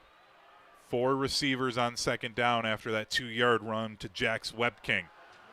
Vukabrats passing. He's got to scramble away, and we're going to have grounding. Nope. No flag. There was he did have a running back, Austin Perez, there in the vicinity. Middleton fans want the intentional grounding penalty, but it looked like they were setting up a screen, and he was just trying to lob that over to him. That's the first thing you see, you think, and the fans chanted, but nope, officials right on it. That was officials get a lot of flack. That was the correct call, and a great job by them to recognize what was happening on that play. Emmett Vukabrats breaks the huddle with a 3rd down and 8. Verona trails Middleton here in the 4th quarter, 20-14. Vukabrats with 3 receivers to his left, nobody over to the right. Vukabrats throws quickly, batted at the line, and incomplete. Number 47, Ben Cutler, got a hand on that one and knocked it down. 4th down for Verona.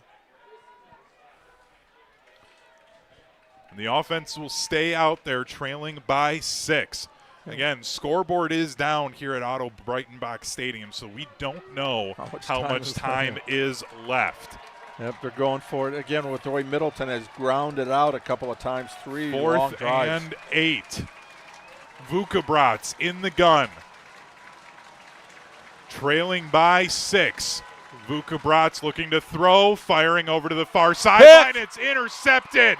That's Piscini again. He's got running room down to the 25, the 20, and inside the 20 for the Middleton Cardinals. The sideline is going crazy for Middleton. Picked it off at the 32-yard line of Middleton, down the left sideline, right in front of the Verona bench.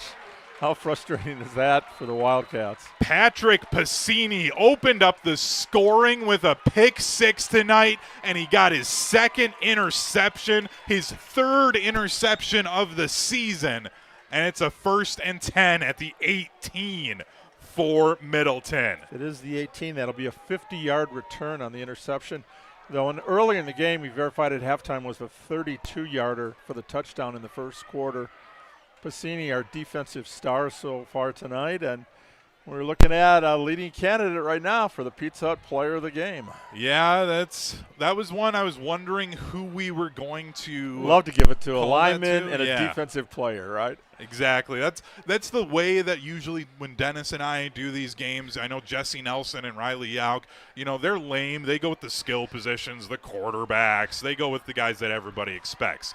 Dennis and I like to show some love and appreciation to linemen, to defensive backs who make big plays. Helps that we got one in the booth with us. Exactly. Our video producer, Owen, a former lineman for Mount Horeb Barneveld. Saw your boys take one on last night. Homecoming, Owen. Big 57-24 win over Sauk Prairie to take lead with Edgewood, co-leaders in the Badger Small. They'll be playing here in a couple of weeks. That'll be a big game for the Badger Small. Next week we get to see Edgewood for the first time hosting Stoughton over at Breese Stevens Field. It'll be the 4th different home game site for Edgewood this year. Dennis, don't get me going on that. No, I'm the one that gets going about the lights. 1st and 10 at the 20. Pasaglia in the pistol. Low snap, handoff up the middle. Spinning down is Elijah Jackson, the 6'3" running back. So picks up a yard. Officially, that was 48 yards on the return. So 2 interceptions for 80 yards and a touchdown tonight for Piscini. And we have the scoreboard working again. 9:30 to go and counting in the game. 20-14, Middleton leads Verona here on Zimbrick Honda's presentation of PrepMania. Even have heroes in the press box. Exactly. Whoever fixed it. Whistle and a flag. Oh, no. Flag thrown on this near sideline. Offsides. That is a like offsides penalty on Verona, and this is where Verona now going to get into a little bit of trouble. They're trying to make a big play. Those defensive linemen trying to get going here quickly and just getting into that neutral zone. After the penalty, 2nd and 4 up to the 14. Pasaglia looking over to this near sideline to his coaches to get the play call. He gives it to his O-line. 3 receivers to his right. Pasaglia hands it off to the right side. That's Falk again inside the 10 down to the 8. And it's 1st and goal, Middleton. Inside 9 minutes to go in the game.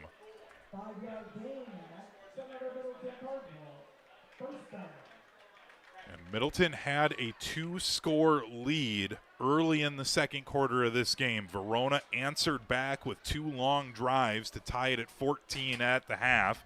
We were scoreless in the third, and then Joey Pasaglia with a 1-yard touchdown run gave them the 20-14 lead. Then a Patrick Piscini interception gives Middleton the ball back. Falk gets the handoff on 1st and goal, stumbling down inside the 5 to the 3.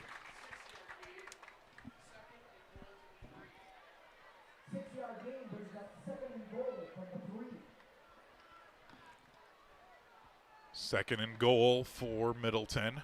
Trying to work the clock here, too, down to 8 minutes to go, leading by 6. Verona has all 3 timeouts. They don't want to have to try and come back from a 2-score deficit again. There he Falk is. with the handoff. Oh, stuffed only him. picking up a yard, maybe 2.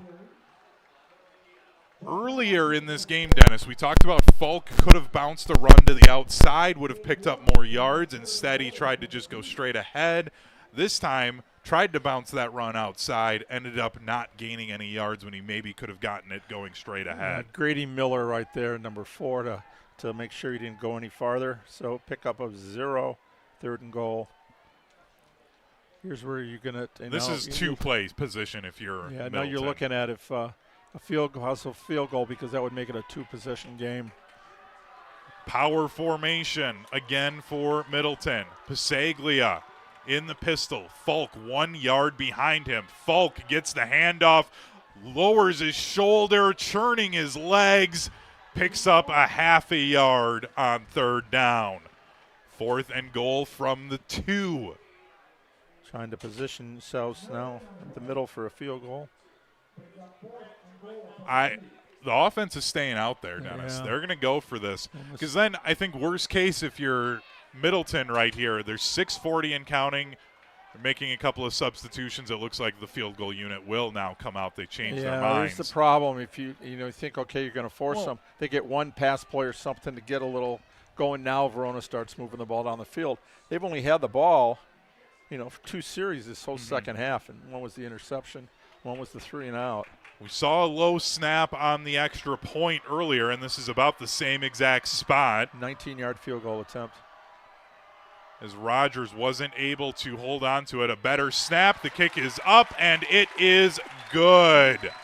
23-14, 6:07 to go. The Middleton Cardinals lead the Verona Wildcats. We'll take a 30-second timeout as you are watching Zimbrick Honda's presentation of PrepMania on ESPN Madison. Bucky wants a Honda with lots of headroom. Zimbrick Fish Hatchery Road. Something with room for all your friends, right? These are the people who take good care of you. It's gotta be red, of course. Get to know Zimbrick, 'cause you deserve it. Zimbrick Honda. Hundreds of options. Zero hassle. Zimbrick Fish Hatchery Road. Time on the clock. 6:07 to go in the game, 23-14. The Middleton Cardinals lead the Verona Wildcats here on Zimbrick Honda's presentation of PrepMania. If you're joining us late and you haven't heard me mention it, the Verona Wildcats bringing in a 26-game winning streak in the Big 8 Conference. And they are in danger of ending that winning streak here tonight, trailing by 9 with 6:07 to go. She hands kickoff. Oh, an beautiful. end over end, and it bounces 8 yards deep into the end zone. High school football in Wisconsin, if the ball goes into the end zone, it is automatically a touchback.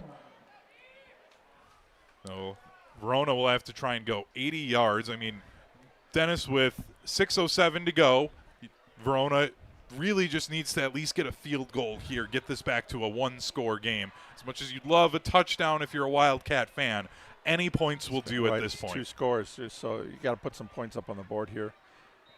Great game for Middleton. Special teams, defense, and offense. Now they're going to count on the defense to keep Wildcats stymied here the rest of the way. Vukobrats sprint out on 1st down, throwing quickly, complete to Dejan Knutson, gains 6 or 7. Yeah, we're going to put the ball to 27. The 27, they'll spot that ball out. So it is a 7-yard gain. Yeah, clock is the enemy of the Wildcats right now. They have to hurry up. No time to diddly-dally at the line of scrimmage. Get moving, boys. They do have all 3 timeouts, down to 5:30 to go in the game, trailing 23-14. Vukobrats in the pistol.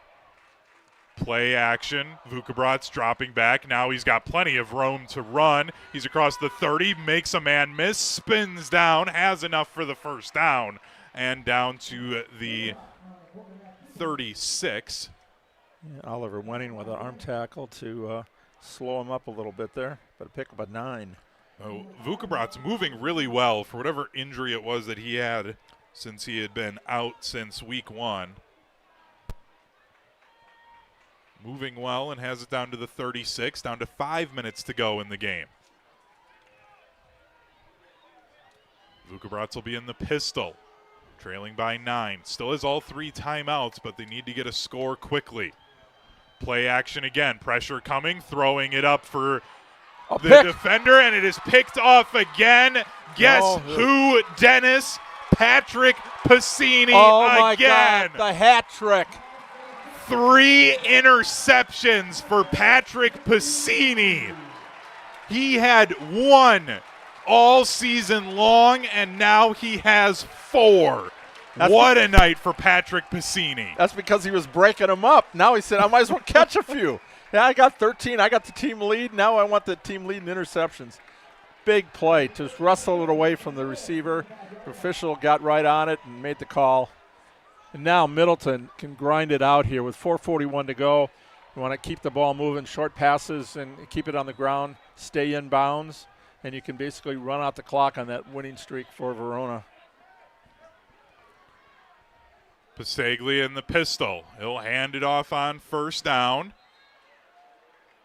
No gain on first.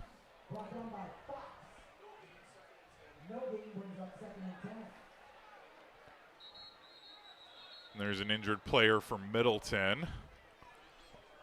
Well, now you can't get too conservative out here from a Middleton standpoint. Just run your offense, but again, nothing dangerous. Been able to use the short passing play almost in lieu of the running game. We talked at halftime about neither team was able to really have much success running the ball. And tonight it's been basically the quarterback. And Perez had a couple of nice runs here in the second half. But I like that short passing game Middleton's been able to establish here the last couple of years. 2nd and 10 after no gain. 4:24 to go. It'll be an empty backfield. 4 receivers out there. We've got a tight end up on the line. Bring the receiver into motion, throwing quickly, and that'll be a completion to Chase Rogers again. Again, as the dean said, he loves that quick game from the Cardinals, and they show it there. Completing it and gaining 5 inside 4 minutes to go. Yeah, 5 yards in a pass play or 2 on a run. Which one are you going to take? I want that pass play. Just don't get one picked off here. Yeah, coming in, Joey's been pretty good this season.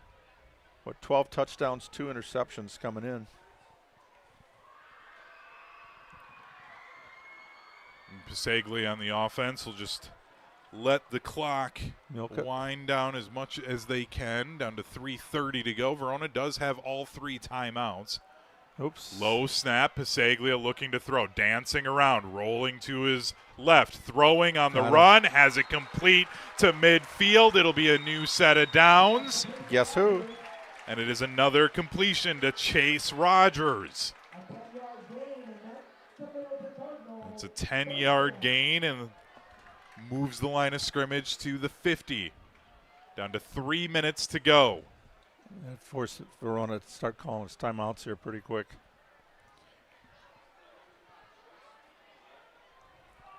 Pasaglia in the pistol.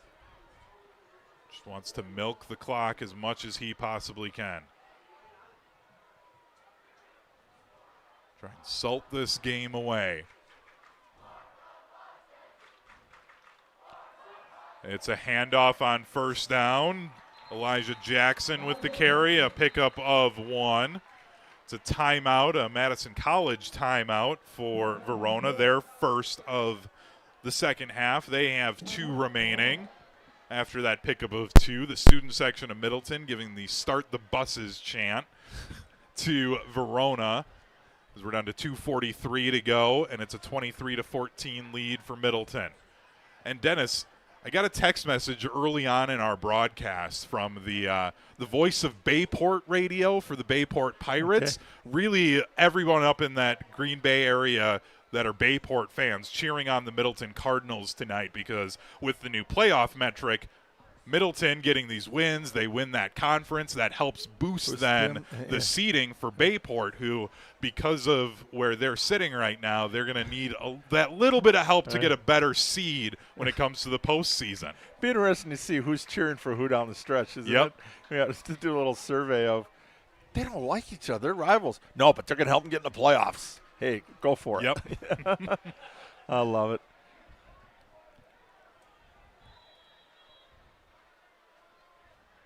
Second and 8 after the carry by Elijah Jackson.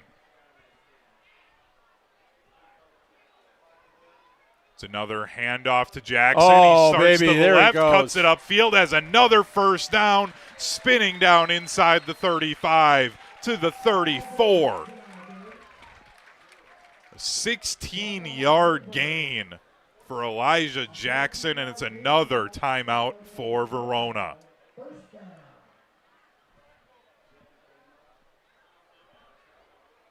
Verona with one timeout left and 2:35 to go.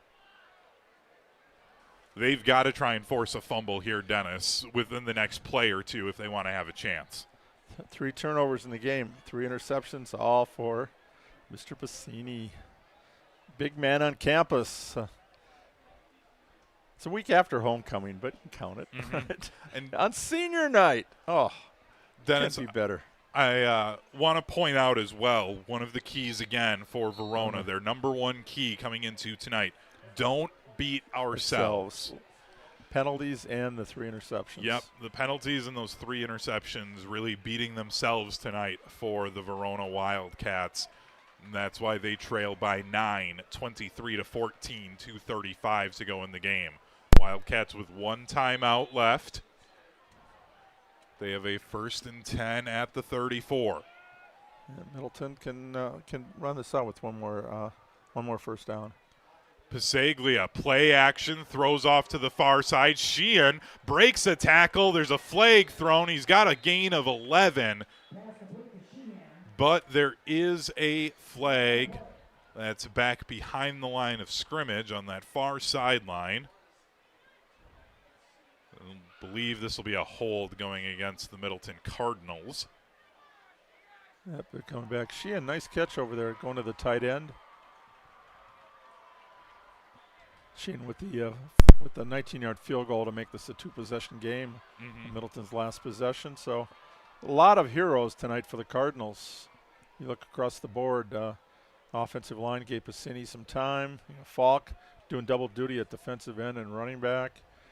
Chase Rogers, all those little dink and dumps for first downs. Jackson, Guerrero, and the fake punt.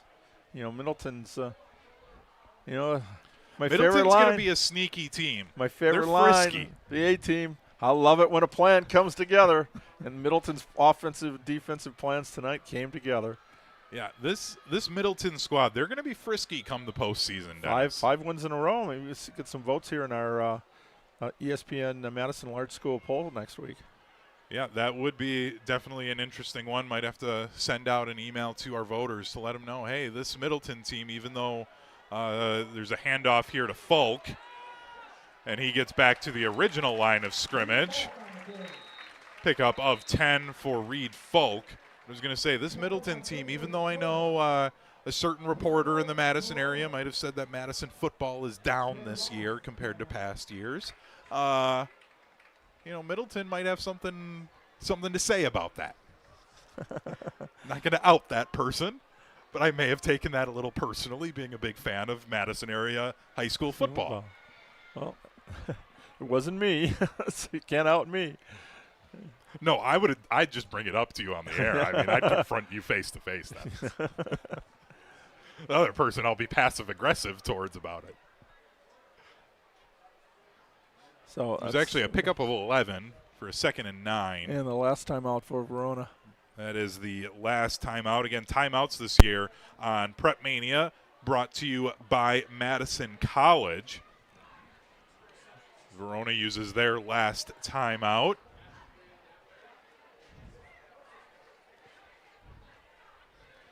Well, have to have Joe Poles on our show a little more often. He might have been Yeah, I was going to say, we might start getting calls from him and be like, guys, can I come on again next week? I mean, I know you're not at the game, but just make this into my ritual. Part of our PrepMania show on this week on Tuesday, and then pregame.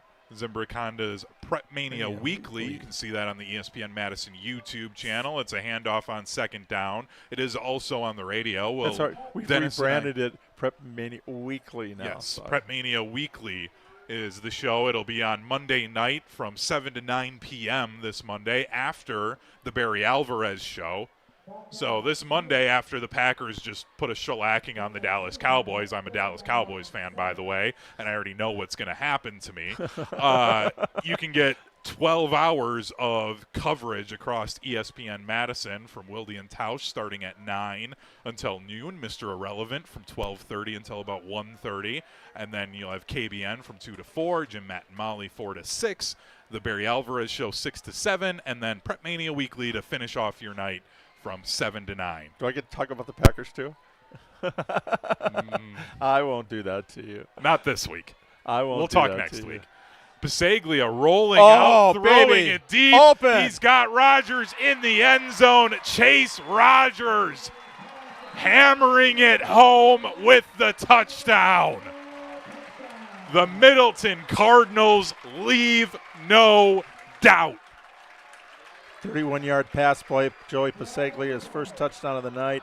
And Chase Rodgers, all those little dink and dunk. But there's a flag, so it comes back. Oh, no. It was such a great play. And the 75 out there for the Colin Walzer's trying to throw his arms up in the air for the fans. Like, hey, still got a great play. Oh, yeah. that was sweet. The play might not count, but they'll never take away that memory. No, that was Rodgers got single coverage, just basically a post pattern, and he was open by about 3 yards. And Bisaglia hit him right on the numbers. Middleton trying to just step on the throats of the Verona Wildcats and finish them off and end their 26-game Big 8 conference winning streak. Bisaglia on third down, dropping back to pass again. Dancing around, rolling out, pump fakes. Still looking. Now he'll run, and he'll slide down, pick up a couple of yards. The Middleton fans wanting a flag thrown, as a defender did fall on Bisaglia at the end. But it doesn't look like they will get one. I don't see one over there.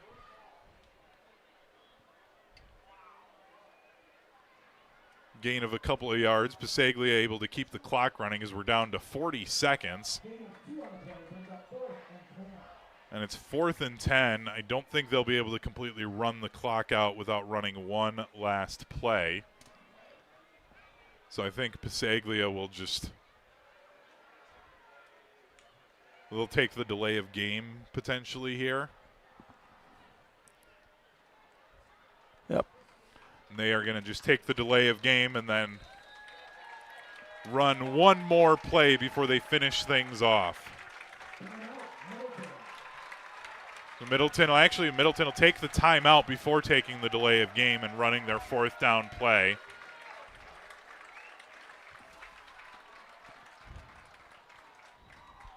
Middleton about to advance to 4-0 in the conference and first place in the Big 8. They lead 23-14. Next week, they start their 3-game road trip, even though they'll only play in 2 different stadiums for their road trip. Around the city. Yep, they will go to Madison East at Loosier Stadium. They'll go back to Loosier Stadium the following week to play Madison La Follette. And then they will finish off at Mans Field against Madison West. A game that we have scheduled for ESPN Madison in our live stream. It's 4th down and 10. I would guess here Bisaglia is just going to run around for 12 seconds. And that'll be a Thursday game, I believe, right? Yes, we will finish off our week with a Thursday-Friday match of PrepMania to finish off the season. Bisaglia rolling, looking around. He's just going to pump fake, dancing around. 7 seconds left. Scrambling up the middle, still running, and then slides down inside the 20. The clock will stop for a few moments, and that will do it. The winning streak is over at 26 games. The Middleton Cardinals end Verona's reign of the Big Eight.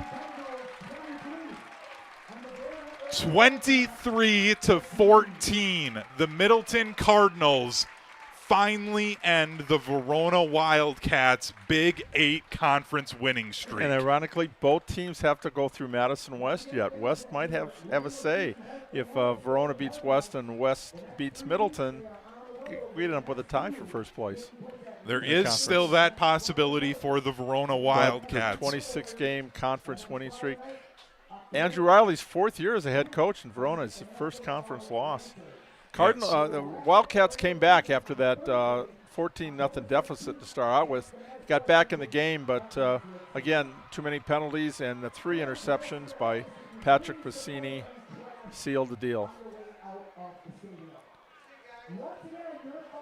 Again, 23-14. The Middleton Cardinals take down the Verona Wildcats, ending their 26-game conference winning streak. The Middleton players going over to their student section, giving high fives and hugs. A helmet has been taken off and moved into the student section. There's pandemonium over there, Dennis, as the Middleton Cardinals celebrating with their classmates as, again, they end Verona's 26-game winning streak. That 4th one is in jeopardy. They don't control their own destiny. But for Middleton, huge win. There were some concerns for them after that week 1 loss to Bayport. It was a 39-36 loss, but it really wasn't that close. It was some garbage time touchdowns there for Middleton that made that score a lot closer than what it was. But now you get a signature win against Verona. You control your own destiny. You just have to take care of business the next 3 weeks. You go into the postseason as a 1-loss team, conference champion, and your only loss is to a top 10 in the defending Division I state champions. Middleton, again, they are going to be a frisky team. I think this is a Middleton squad that can make a deep run after what we saw tonight. They gave up 39 points in the opener to Bayport. In the last 5 games, 33. They had 106 minutes of shutout, and that continued through the first quarter because Verona did not score until the second quarter tonight. So that was in the 100 teens before Verona got the 2 touchdowns in the second quarter, but then Middleton's defense able to shut them out, make a couple of big plays again with Bassini on defense. Vogt, Oliver Wenning had some nice plays. And I think the emergence of Reed Falk as a running back, a power back, and they're able to split out Jackson at receiver. Guerrero's was a hybrid receiver or running back. And then almost put the hammer on the nail with that touchdown pass. Unfortunately, that was the pass to Rogers was called back because of a penalty. But still, 23-14. That is a statement and a signature win for this coaching staff and these players. And on senior night, now hoping that with the playoffs, they will get another chance for a home game in the first round of the playoffs. If they can win out and be a conference champ, you almost guarantee they're going to be at least 1 round, if not 2 rounds at home. Yeah, I think there'll be a fringe 2 rounds of home. Yep. It kind of depends on other teams that get in. There's a lot that still has to happen across the state when it comes to seeding yet. But, again, 23-14, massive victory for the Middleton Cardinals, ending Verona's 26-game Big 8 conference winning streak. And by the way, Dennis, while you were talking, did a little bit of the math. Coming into tonight, Middleton had a 106 in-game minute shutout streak going. They carried that to 125 minutes as it was with 4:58 to go in the second quarter before Verona scored in this game. I don't care what level of football you're playing. You shut out opponents for 125 minutes of game action, your defense is doing something right. This Middleton team is going to be able to make a lot of noise going through the season as long as they stay healthy and they stay focused. This is a really good Middleton football team. Yeah, and coming down the stretch, East has not won a game. La Follette's only won 1 game. West or that week 9, that is a good game to have them going into the playoffs because West will give them an awful lot. They've got some pretty good skill players, and that's a team that's on the rise that should have been in the playoffs last year that I believe will be this year. And to add to it for West, they lost a 1-score game to Middleton to end their season last year. So West is going to have a lot riding on that one. That's going to be a game that we're going to be covering here on Zimbrick Honda's presentation of PrepMania because there's so much that's going to be riding on that game. If West keeps doing what they're doing, if they beat Verona, next week, suddenly you're looking at a Week 9 conference championship potential game with Middleton and West to finish off their season. On the other side, Dennis, the Verona Wildcats, the winning streak comes to an end. They don't control their own destiny when it comes to that conference title streak of 3 consecutive years, looking to try and make it a 4th. What do they have to do now to bounce back? They've got Madison West this very next week, and again, that's a Madison West team that you and I are high on. We think could maybe win a playoff game here and get into the playoffs, which is something West has struggled to do in the past. Verona just gets back to full strength. They had some players missing tonight on suspension. They also had some injuries. The key was they got their starting quarterback back, and Vukobrot threw a touchdown there at the end of the first half. And he looked good out times there, but it was just Middleton dominating. You look in that third quarter, how long they had the ball. I mean, it was 22 plays to 3.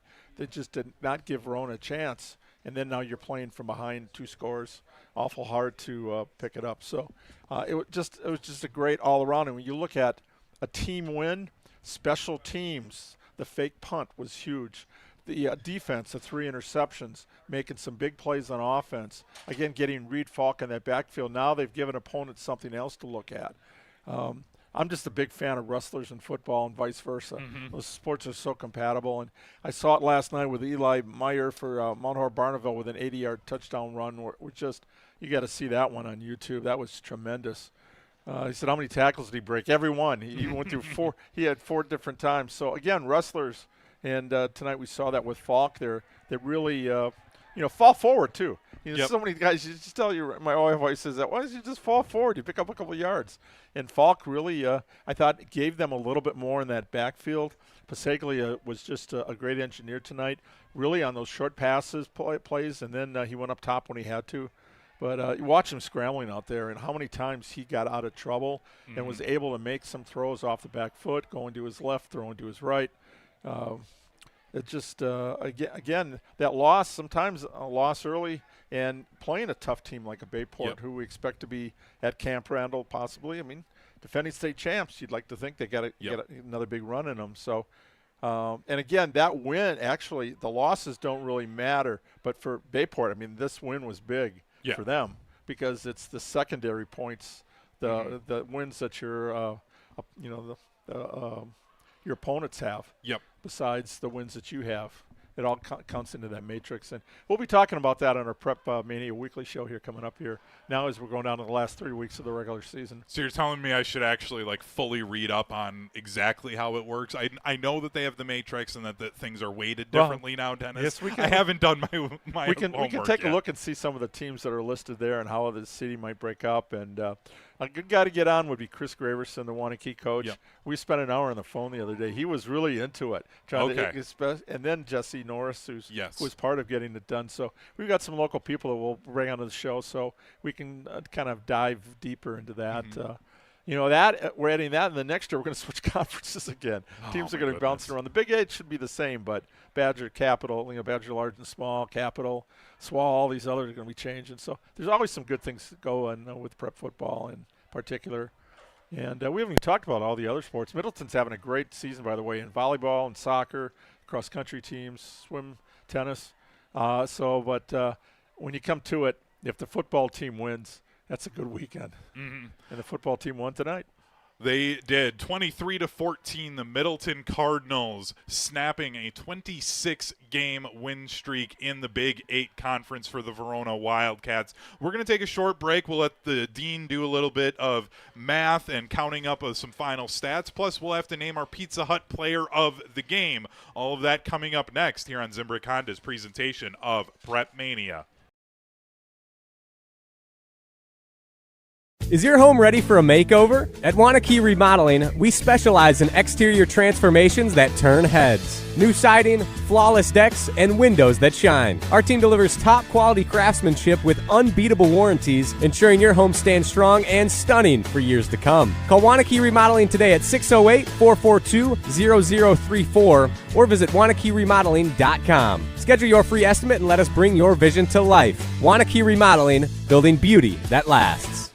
Sharon needed legal help. She needed Gruber Law Offices. When I think about Gruber Law Office, I think about how they took care of me, how they make sure that you get what you're supposed to get. Gruber Law Office. One call, that's all. I will always, always trust one call, that's all. Injured? Call Gruber Law Offices today. One call, that's all. They are the best. I'm very happy. In the next 30 seconds, I'm going to tell you how to save money and save the planet. It's simple. Ditch your energy bill and make the switch over to Everlight Solar. While electricity prices keep rising, Everlight Solar will give you the chance to take ownership of your power while also reducing your carbon footprint. As a local company based out of Madison, they'll be there with you every step of the way as you make the switch to solar. To learn more about how you can save money and save the planet, go to everlightsolar.com. When you or a loved one are faced with an unexpected injury or illness, Stoughton Health's urgent care is there for you. Stoughton Health has 4 convenient urgent care locations for the care you need without the wait. We have urgent care locations in Stoughton, Oregon, McFarland, and Cottage Grove with extended hours to fit your schedule. Stoughton Health accepts over 160 insurances, including Dean Health Plan, Quartz, Humana, and more. Please visit stoughtonhealth.com for more information. Stoughton Health, creating excellence together. Come see what the buzz is all about at Madison Axe, Madison's state-of-the-art entertainment spot. Enjoy 8 lanes of axe throwing, interactive games, plus digital target projection and scoring. For even more fun, check out their indoor backyard with 2,000 square feet of shuffleboard, cornhole, yard games, bar table games, and more. Perfect for date night, groups, corporate meetings, or private events. Madison Axe is your destination for all things fun. Throw it, nail it, celebrate. Go to MadisonAxe.com or head to their location on Stoughton Road today. The team at Midwest Financial Group are values-based financial specialists that offer full-service financial solutions. This local independent firm has been dedicated to helping people achieve their financial, tax, and insurance goals for over 30 years. Visit mfgteam.com to learn more about how they can help set up your future for financial success. Advisory services offered through Commonwealth Financial Network, a registered investment advisor. GRB Academy is baseball for the serious player. Over the past 15 years, GRB has been Wisconsin's top destination for player development and advancement, including over 468 college commitments and 27 MLB draft picks. Their facility in Windsor is the home of GRB Rays baseball and features over 52,000 square feet of elite baseball training. Tryouts for the 2026 summer season begin July 22nd. Find full training programs and register now at grbacademy.com. This is Zimbrick Honda's presentation of PrepMania. Zimbrick Honda's been a part of the Madison community since 1973. Their customer service is second to none, and you can experience it for yourself at 2 convenient Madison service locations, one on Fish Hatchery Road and the other on Grand Canyon Drive. From simple maintenance to expert repairs, Zimbrick Honda's certified technicians handle it all. Need new tires at Zimbrick Honda? Buy 3 tires and get the 4th for how much, Dennis? $1. That's right, $1. Shop local, shop Zimbrick Honda. Dennis, some of the final stats for this evening. Let's avoid any defensive stats here if we can. Well, Joey Pasaglia, 18 of 24 tonight. He was phenomenal. And then the 3-headed running attack of Pasaglia, Jackson, and Reed Falk just piled up yards in the second half. It was the long drives. That actually was the story in the second half. Middleton's first drive, they went 14 plays, 73 yards, didn't get anything out of it. Then they got a 3-and-out, and then they went 10 plays and 56 yards and ended up with a touchdown. So that was the story of the second half. They just did not give Verona the ball. Then when Verona gets the ball back, boom, we get an interception. And then Middleton ended up with a field goal and looked like they had an apparent touchdown to Chase Rogers at the end, which would have made it worse. But they just completely dominated the first quarter and into the second, they had the ball, they got the interception, they got 2 touchdowns. Verona took over, but after halftime, it was all Middleton. It definitely was, and it is now time for us to name our Pizza Hut player of the game. Pizza's the Hut, and no one outperformed this player tonight. The player of the game is presented by Pizza Hut, the official pizza of PrepMania. No one outpizzas the Hut. And Dennis, I don't think there was any doubt in who our Pizza Hut player of the game was after his second interception, but finishing with 3 interceptions, correct? Yes, all 5'10", 150 pounds of Patrick Piscini played like a big man. Brother Gabe was playing quarterback at Butler. Big brother is really proud of little brother tonight.